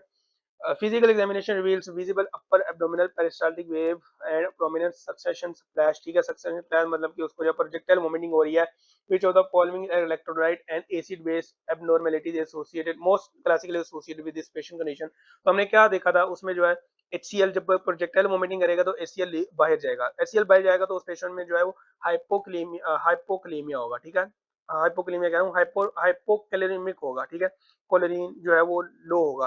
तो यहाँ पर आपको एक ही ऑप्शन में वो देखने को मिलेगा, हाइपरकोलोरीमिक होता है, मेटाबॉलिक एसिडोसिस विद हाइपरकलीमिया, ठीक है। तो ये बातें जो है आपने याद रखनी है।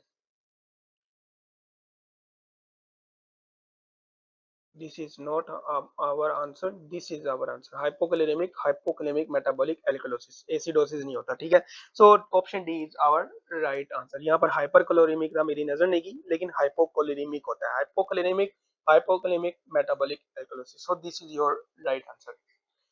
So this is the end of the lecture. और मैंने जो है काफी ज्यादा एक्सप्लेन कर दिया है और अच्छे से मैंने कोशिश की है कि आपको जो अच्छे से एक्सप्लेन करूं।